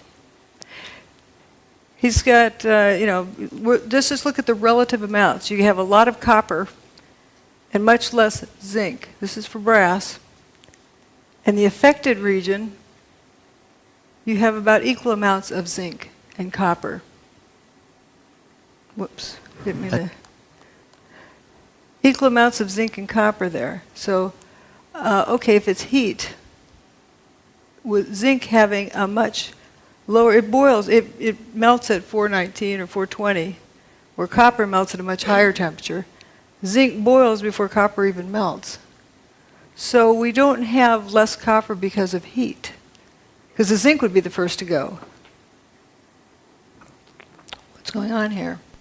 At Texas A&M, a group led by Professor John Bockris, who is widely regarded as one of the world's greatest electrochemists, reported finding the hydrogen isotope tritium, a key signature that some unusual nuclear reaction was going on. The first thing was this thing called tritium, which was a sub-form of hydrogen which should not exist except in extremely tiny quantities. We found that by working these cells of Fleischmann and Pons containing lithium hydroxide and deuterium oxide, that we could produce this tritium in great abundance. Let's say at 10,000 times more than it ought to be there, as it were. And let me stress that we couldn't do it every time, but about one result in 5 or one result in 4, and eventually we worked up to 2 results out of 3. We could produce tritium. That was the first thing, and in a way it was the first clear proof of the phenomenon. And but the most important and unbelievable phenomenon at that time was the observation of tritium. Back at Texas A&M, Bockris's group found themselves under attack. Science magazine writer Gary Taubes wrote a stinging article that insinuated that someone in the group had spiked the samples with tritium. Although unfounded and eventually proved untrue, the allegation effectively dampened Bockris's remarkable claims. But I think the main part was that I had done work which was against the paradigm, and that was what they were really upset about. The people had laughed at it and said, "What the heck are you doing, trying to disprove the laws of nuclear physics?" And of course that's exactly what we were doing, and succeeding, you see. The tritium work was the first indication to me that there was a reality, and then Claytor at Los Alamos also got positive results, and so did Howard Menlove. And they're people that I respect and could talk to personally. it became fairly clear that there was a very strange phenomena occurring here. There are also, in similar experiments sometimes, and rather dissimilar experiments sometimes, evidence of an anomalous nuclear process. However, it is conceivable that there may be a process even more powerful than nuclear reaction that physics does not yet understand. That is the mystery of cold fusion. Yet as early as 1992, cold fusion experimenters began reporting unusual appearances of trace amounts of different metals such as copper, silver, chromium, and zinc when examining their spent cells. Rechecking for possible contamination, scientists like Bacchus and Miley confirmed that indeed new metals and isotopes were being formed, transmuted, during the process which produces excess heat. Kevin Wolf made many measurements of tritium. Then he got some even more astonishing results as early as 92, which were these transmutational results, the metal forming another metal inside the electrode, you see, which was super anti-paradigm. You know, there's that dreadful word alchemy, which we mustn't use, but it was a form of that in a way, that it was creating new metals, you see. We see transmutation phenomena. We see helium-4 production. We see a range of methods of getting the excess heat. The writing is on the wall. The fossil fuel age is about to end. The sword of this panel's condemnation struck with speed and brutality, ignoring the facts in a blind rush to judgment. Hot fusion physics people have been very vigorous in their denunciation of this being called fusion. Right away, reports came in of excess heat, much too large to be from any chemical reaction. Laboratories from Texas to India confirmed the presence of tritium, a vital determining feature of a nuclear reaction. Within 2 or 3 weeks, we got the first results, and several groups started saying, yes, we are seeing excess heat, and but the most important and unbelievable phenomenon at that time was the observation of tritium. This was a discovery perhaps as significant as the Wright brothers' first flight at Kitty Hawk. There are also, in similar experiments, evidence of an anomalous nuclear process. In the free-for-all that followed the cold fusion announcement, hot fusion proponents drew the specious conclusion that cold fusion must work like hot fusion. If Pons and Fleischmann are alive, they contended, then their results must be faulty, since the neutron radiation from the fusion reaction would surely have killed them. They refused to consider that another form of the same process might be at work. In the years that have followed, the cold fusion process has repeatedly produced not only heat energy, but also nuclear byproducts such as tritium and the ash from a nuclear reaction, that all-important indicator of nuclear fusion, helium. It's clearly not possible to produce helium from a chemical process. The only possibility that remains is that the helium is produced by a nuclear process. If the helium is produced by a nuclear process, then necessarily there will be an associated release of heat. Having seen the effect with my own eyes, the claims from a few that this is impossible, inconsistent with all known laws of nuclear physics, these suggestions are in fact irrelevant. That well said.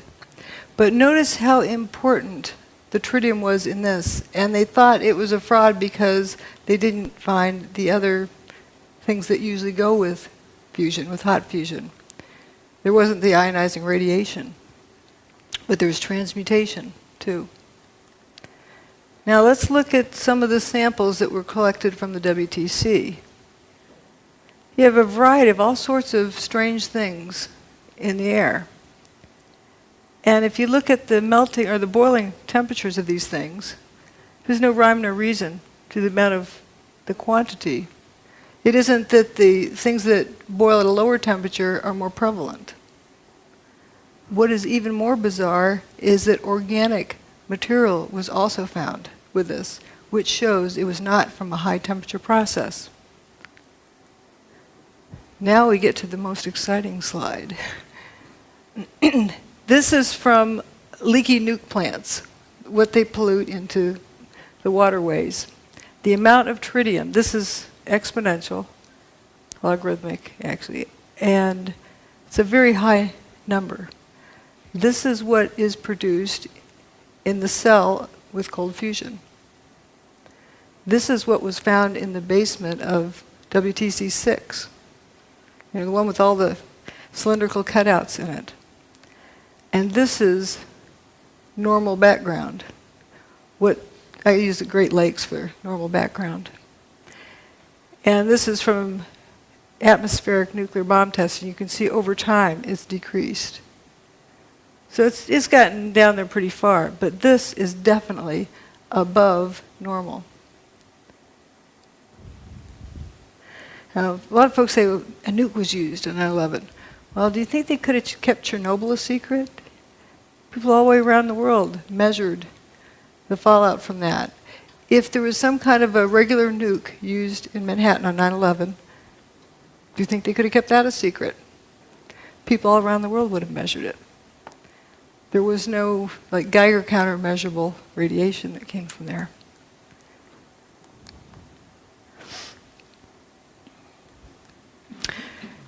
Here are some relative numbers. If compared to what was measured at the World Trade Center in terms of tritium, the background levels are 1/50th. What was measured with cold fusion is 50 times that, but that was in a cell. Keep in mind, the World Trade Center had fire hoses on it. The hurricane rained on it. It was diluted down somewhat.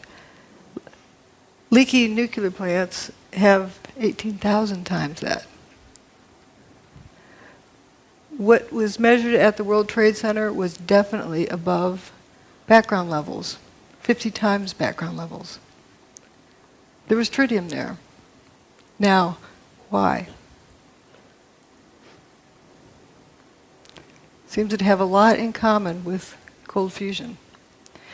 Some other categories we didn't look at, the so-called jumpers. Uh-oh. There he goes. We refer to them as jumpers, but did they really jump? They left the building, but we don't know why. Here's the airplane-shaped hole. This wingtip always gets to me, how thin it is.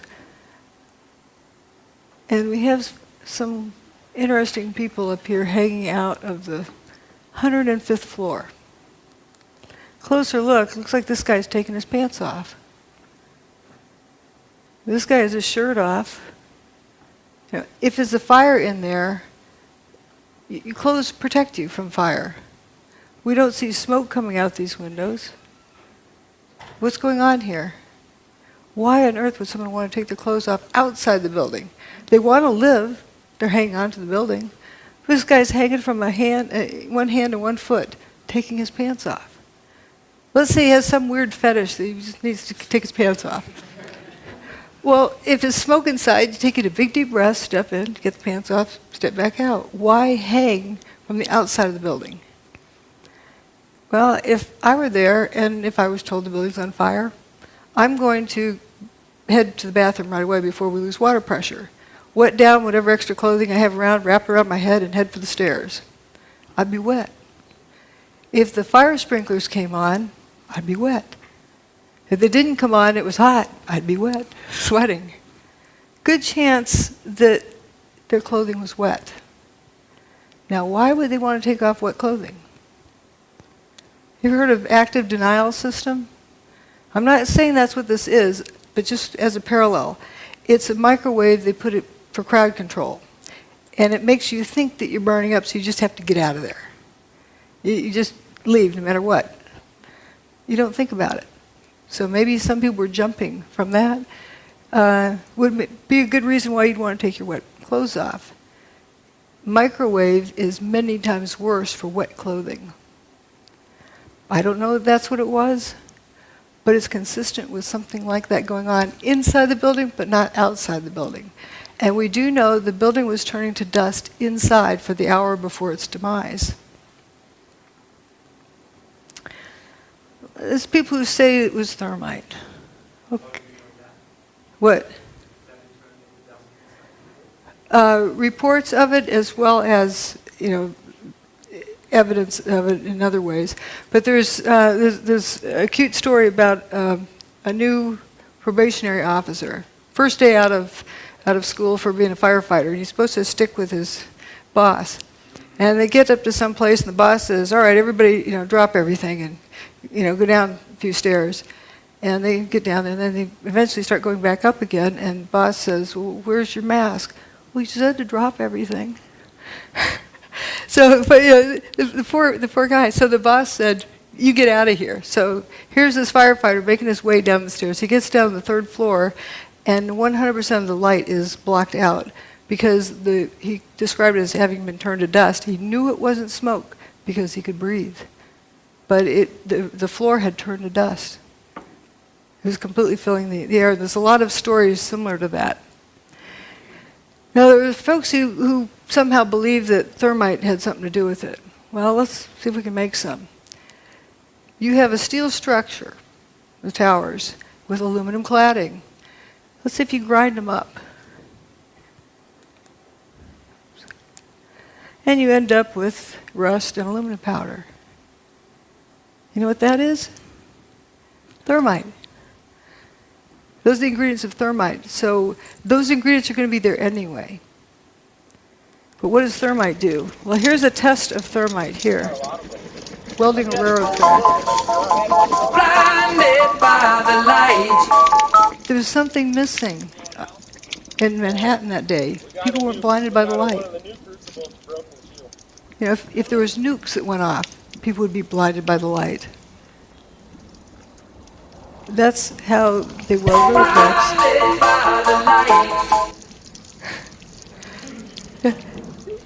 How do you have, you know what a sparkler is, 4th of July sparkler?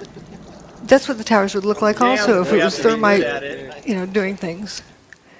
It doesn't do it in the dark.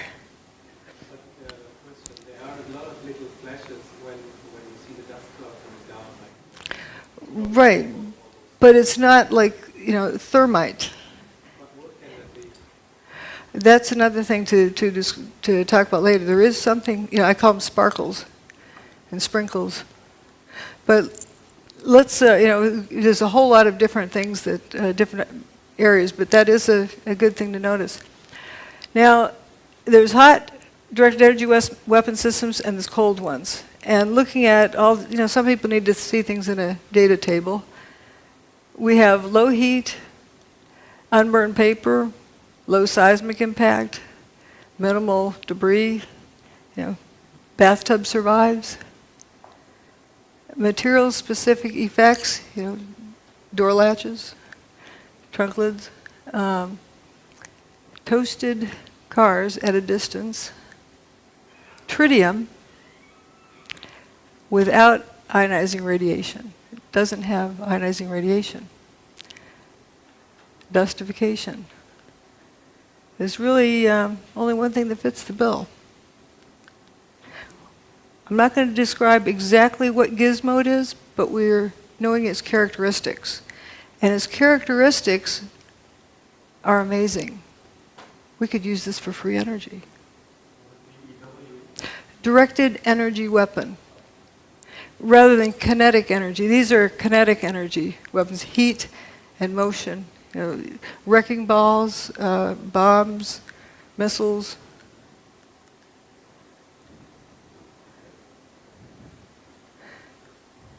This is from 1989. Science by Press Conference. Is it a shortcut to fusion energy? I don't want to disappoint anyone. I think I'll read my lips answer here, and then I'll carry on. I think that'll become clear why I'm saying that. Can you read my lips on that back in the back? It says no.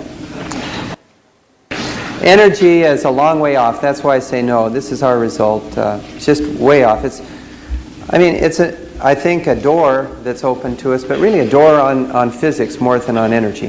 Geophysics in particular could be an interesting area. Don't go there, don't research there. But then he calls for a vote, and he holds up his hand. Let's vote to destroy the careers of Pons and Fleischmann, and vote that it's not science. Why I'm bringing this up is we want to be sure this doesn't happen again. Harry raises his hand. Department of Energy funding. And we have Steve Koonin, who was just appointed by the first administration of Obama to an undersecretary of the Department of Energy. And these guys are thinking about raising their hand.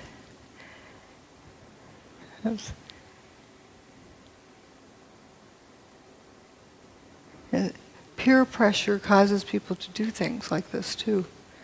If everyone else holds their hand up, you start holding your hand up. You don't want to be caught not holding your hand up.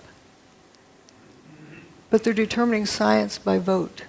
Opportunism, Jones insisted on going public quickly with his opportunism, Jones insisted on going public quickly with his opportunism, Jones insisted on going public quickly with his opportunism, Jones insisted on going public quickly with his All right, well, it's stuck there. Now, let's look. The building turned to dust. Something did that. People say, well, you don't know of a technology that did that, so therefore it didn't, happen. Wait, you start out with determining what happened first. It's very important because if you start out with what you know, you won't get there because you've never seen this before. But we know it happened, so therefore there is a technology that exists that can do this. That technology can also be used for free energy.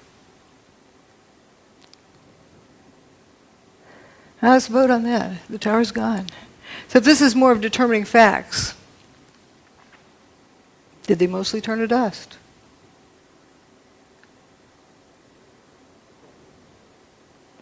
There exists a technology that instead of molecules being attract each other, they repel each other.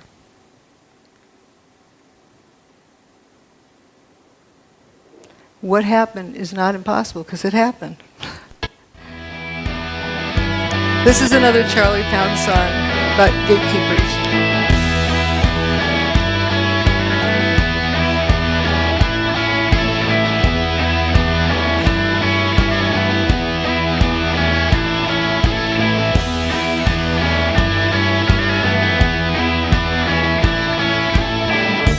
So there you go, following them, but you don't know. You just a means to an end. The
all the data says that some form of directed electromagnetic energy was used to basically break down the materials of the World Trade Center.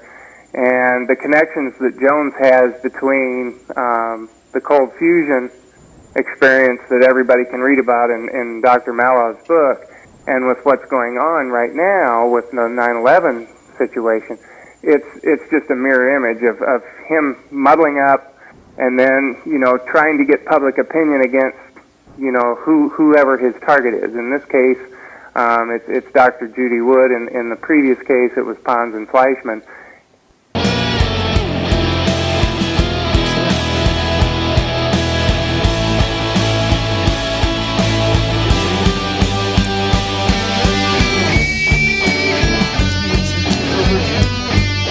The important part is to realize we don't want history to repeat. People tend to mindlessly follow the herd. Remember about the problem with groupthink. You think that this person knows what they're talking about, and everybody joins in, and look what it cost us. That was 1989. And it took 20 years to somewhat vindicate Fleischmann, but it was too late. And we don't want that to happen again. And it's very important for each one of us to hang on to our own thoughts. Be independent. And otherwise, people get herded off to one side or the other. But what I see here is a lot of similarities with the tritium. What on earth would tritium be doing at the World Trade Center without the ionizing radiation? Yeah, it has transmutation, a lot of other things. Anyway, that's it. Thanks.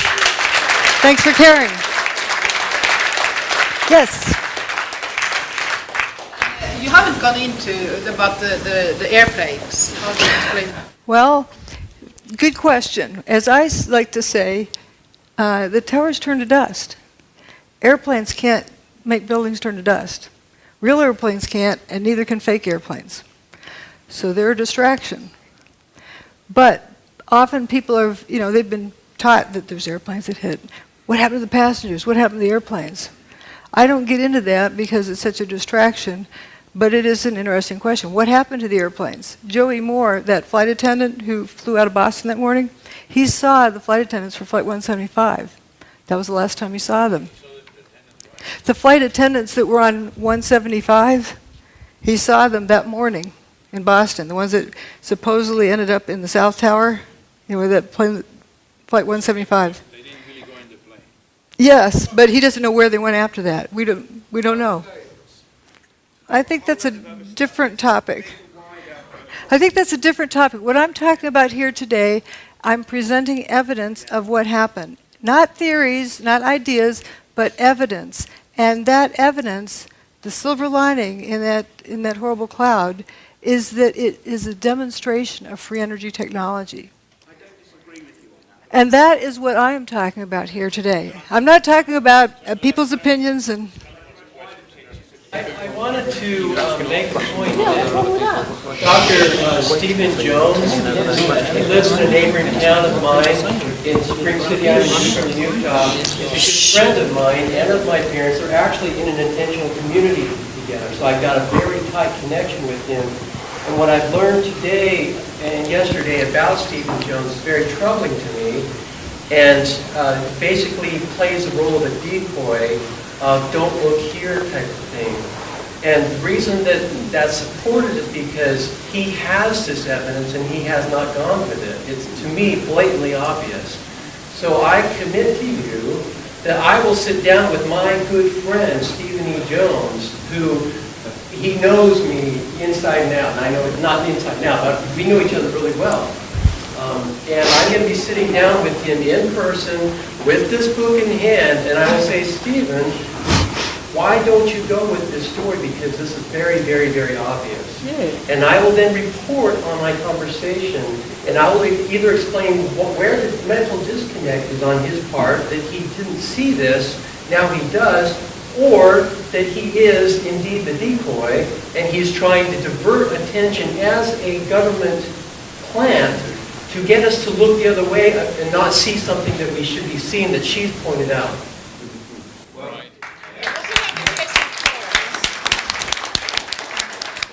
Thank you. Yes. Yeah, in addition to that, I mean, your story is so crystal clear, actually, that I'm curious. I can see that you don't get staged on mainstream television. Oh.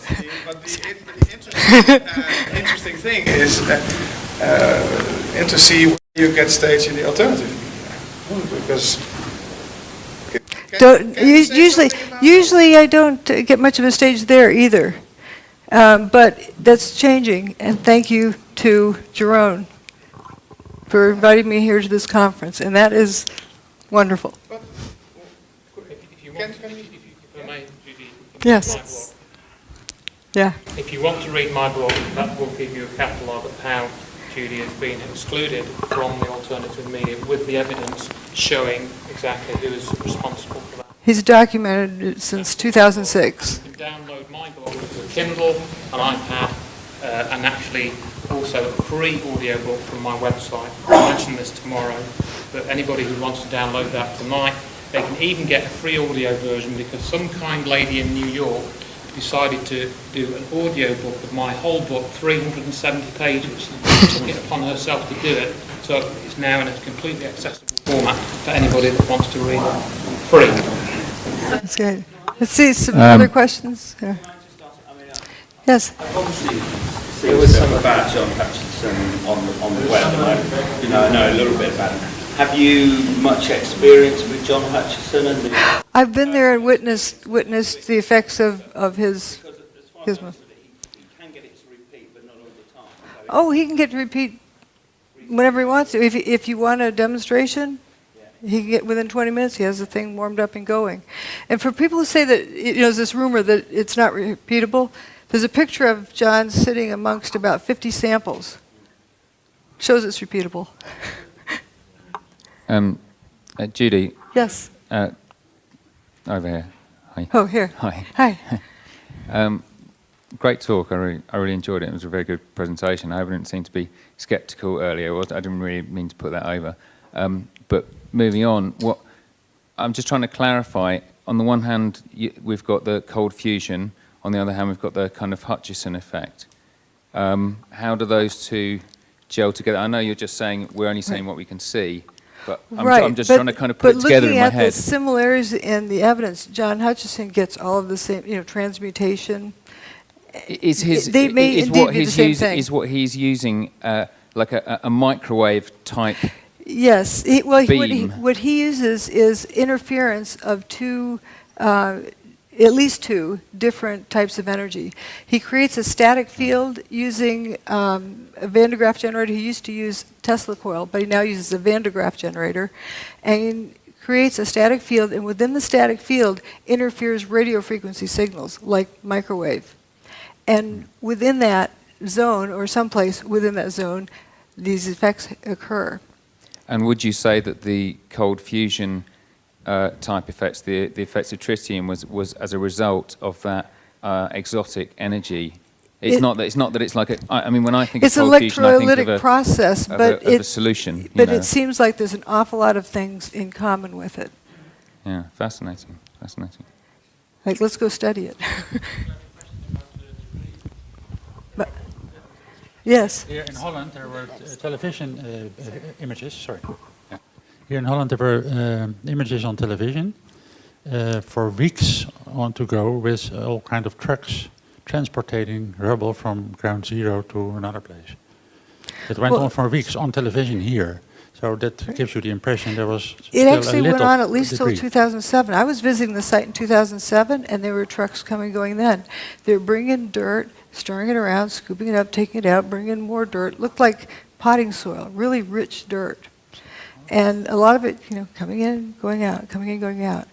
And if you look at what was there, I don't know if you saw my first presentation, that there's this lack of rubble. And Peter Jennings from the studio, talking to George Stephanopoulos on the scene, George, we've been wondering, where's all the rubble gone?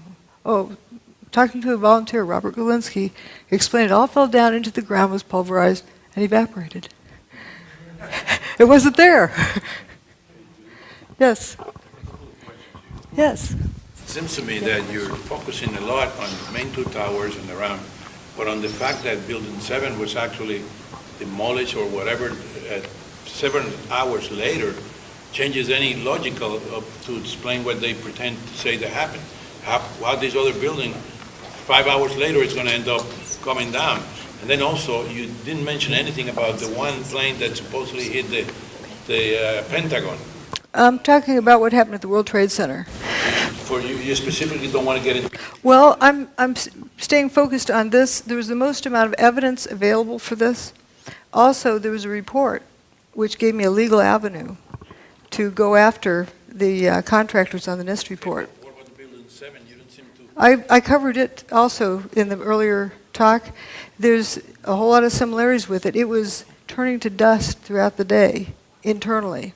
And you saw an enormous amount of material pouring out of the building, one face and one face only for most of the day. And when it went away, it didn't make a seismic signal that traveled through the earth. It only left a surface wave. It did not slam to the earth. And the surface wave that it left was almost a non-existent event. Right. We have another question over here. All this material going out. Yeah, the facade was about all that was left, and it was almost silent. And you can see it if you look at some of the images of it as it's coming down. A lot of people say, well, it looks like a controlled demolition, but I have photos of it like 1 second apart where you see it, suddenly all the floors are frothing up. You know, just. Well, why would you say they took so many hours after instead of doing it at the same time than the others? You have to ask them. Yes, Judy. This is a question about John Hutchinson. You mentioned that it was electrostatic field. He built up a large static field, and then he had more than one microwave, so there was some type of interference phenomena. So here's the question. Is the interference points, was it where the field was bucking and thus we're kind of on an antinode?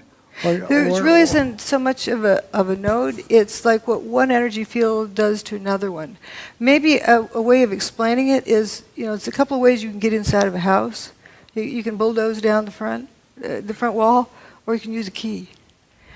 What it turns out, the interference of these different energy fields, if done just right, is like a magic key that opens up this door where you get this free energy. Wow. So John Hutchison brought down the World Trade Center. No. Well, I was giving a talk in Portland. Here's what's wrong with it. John and I were giving a talk in Portland, Oregon. Somebody asked that question. Well, he sometimes can't get it right. He sometimes gets it here, gets there. He can't really control it well. And I said, John didn't do 9/11. Thank you. We have time for one more. Hello, Judy. I'm an engineer myself, and if you look at the events of 9/11, it's a perfect theater. But looking from the culprits, you would expect that they have tried it before. And if you look at the anomalies in the Earth magnetic field, are you interested, or have you been looking for the period before 9/11, if there were any other anomalies in the Earth magnetic field that you expect? There are various things, and it's a big, complex event. I was also looking at the correlation between solar storms and hurricanes. It turns out if there's a solar storm that hits the Earth, about the time you have this low pressure system out in the middle of the Atlantic, very good chance it's going to turn into a hurricane. That's an interesting, correlation there. They got it first time right. I mean, there's other events I've not studied very carefully, but for example, Oklahoma City, it looks just like the inside of Building 6. The only difference is one, I've got pictures side by side. The only difference is one has some wheat checks at the bottom, showing that it came from the World Trade Center. There's also other events that have happened that are very questionable, but it isn't that it necessarily happened just this way for the first time. Thank you. Do we have time for one more? Sure. Just one more, this young lady in the front. I'd like to hear what the truth movement in America, how did they react when you came with this finding? Oh, that was back in 2006. For example, I'll go ahead and say it. Stephen Jones tells people that I'm talking about ray beams from outer space, or space beams. He's also the person that coined the term cold fusion for ridicule. It's not really the typical fusion. It's a different kind of process. And that helped sink it. And I remember an interview with Martin Fleischmann. He was asked if he had any regrets. He said, yes, letting my competitors call this cold fusion. Yeah, I never let people call it space beams, but I don't get on the air and somebody else does. But there's most of the people in the truth movement have genuine interest. They're sincere people. But there's collection agencies, I call them. They collect people, render them useless, keep them out of trouble.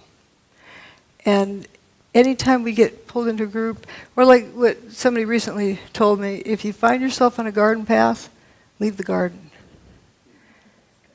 And that is sort of what happens with these organizations. And people tend to go with the flow. They tend to go with peer pressure. Let's have a vote about whether or not to trash somebody's career. Instead of look, what did these guys find? Let's go look at it. Ladies and gentlemen, Dr. Judy Wood, we appreciate her knowledge, her courage, and her willingness to share. Thank you. Thank you.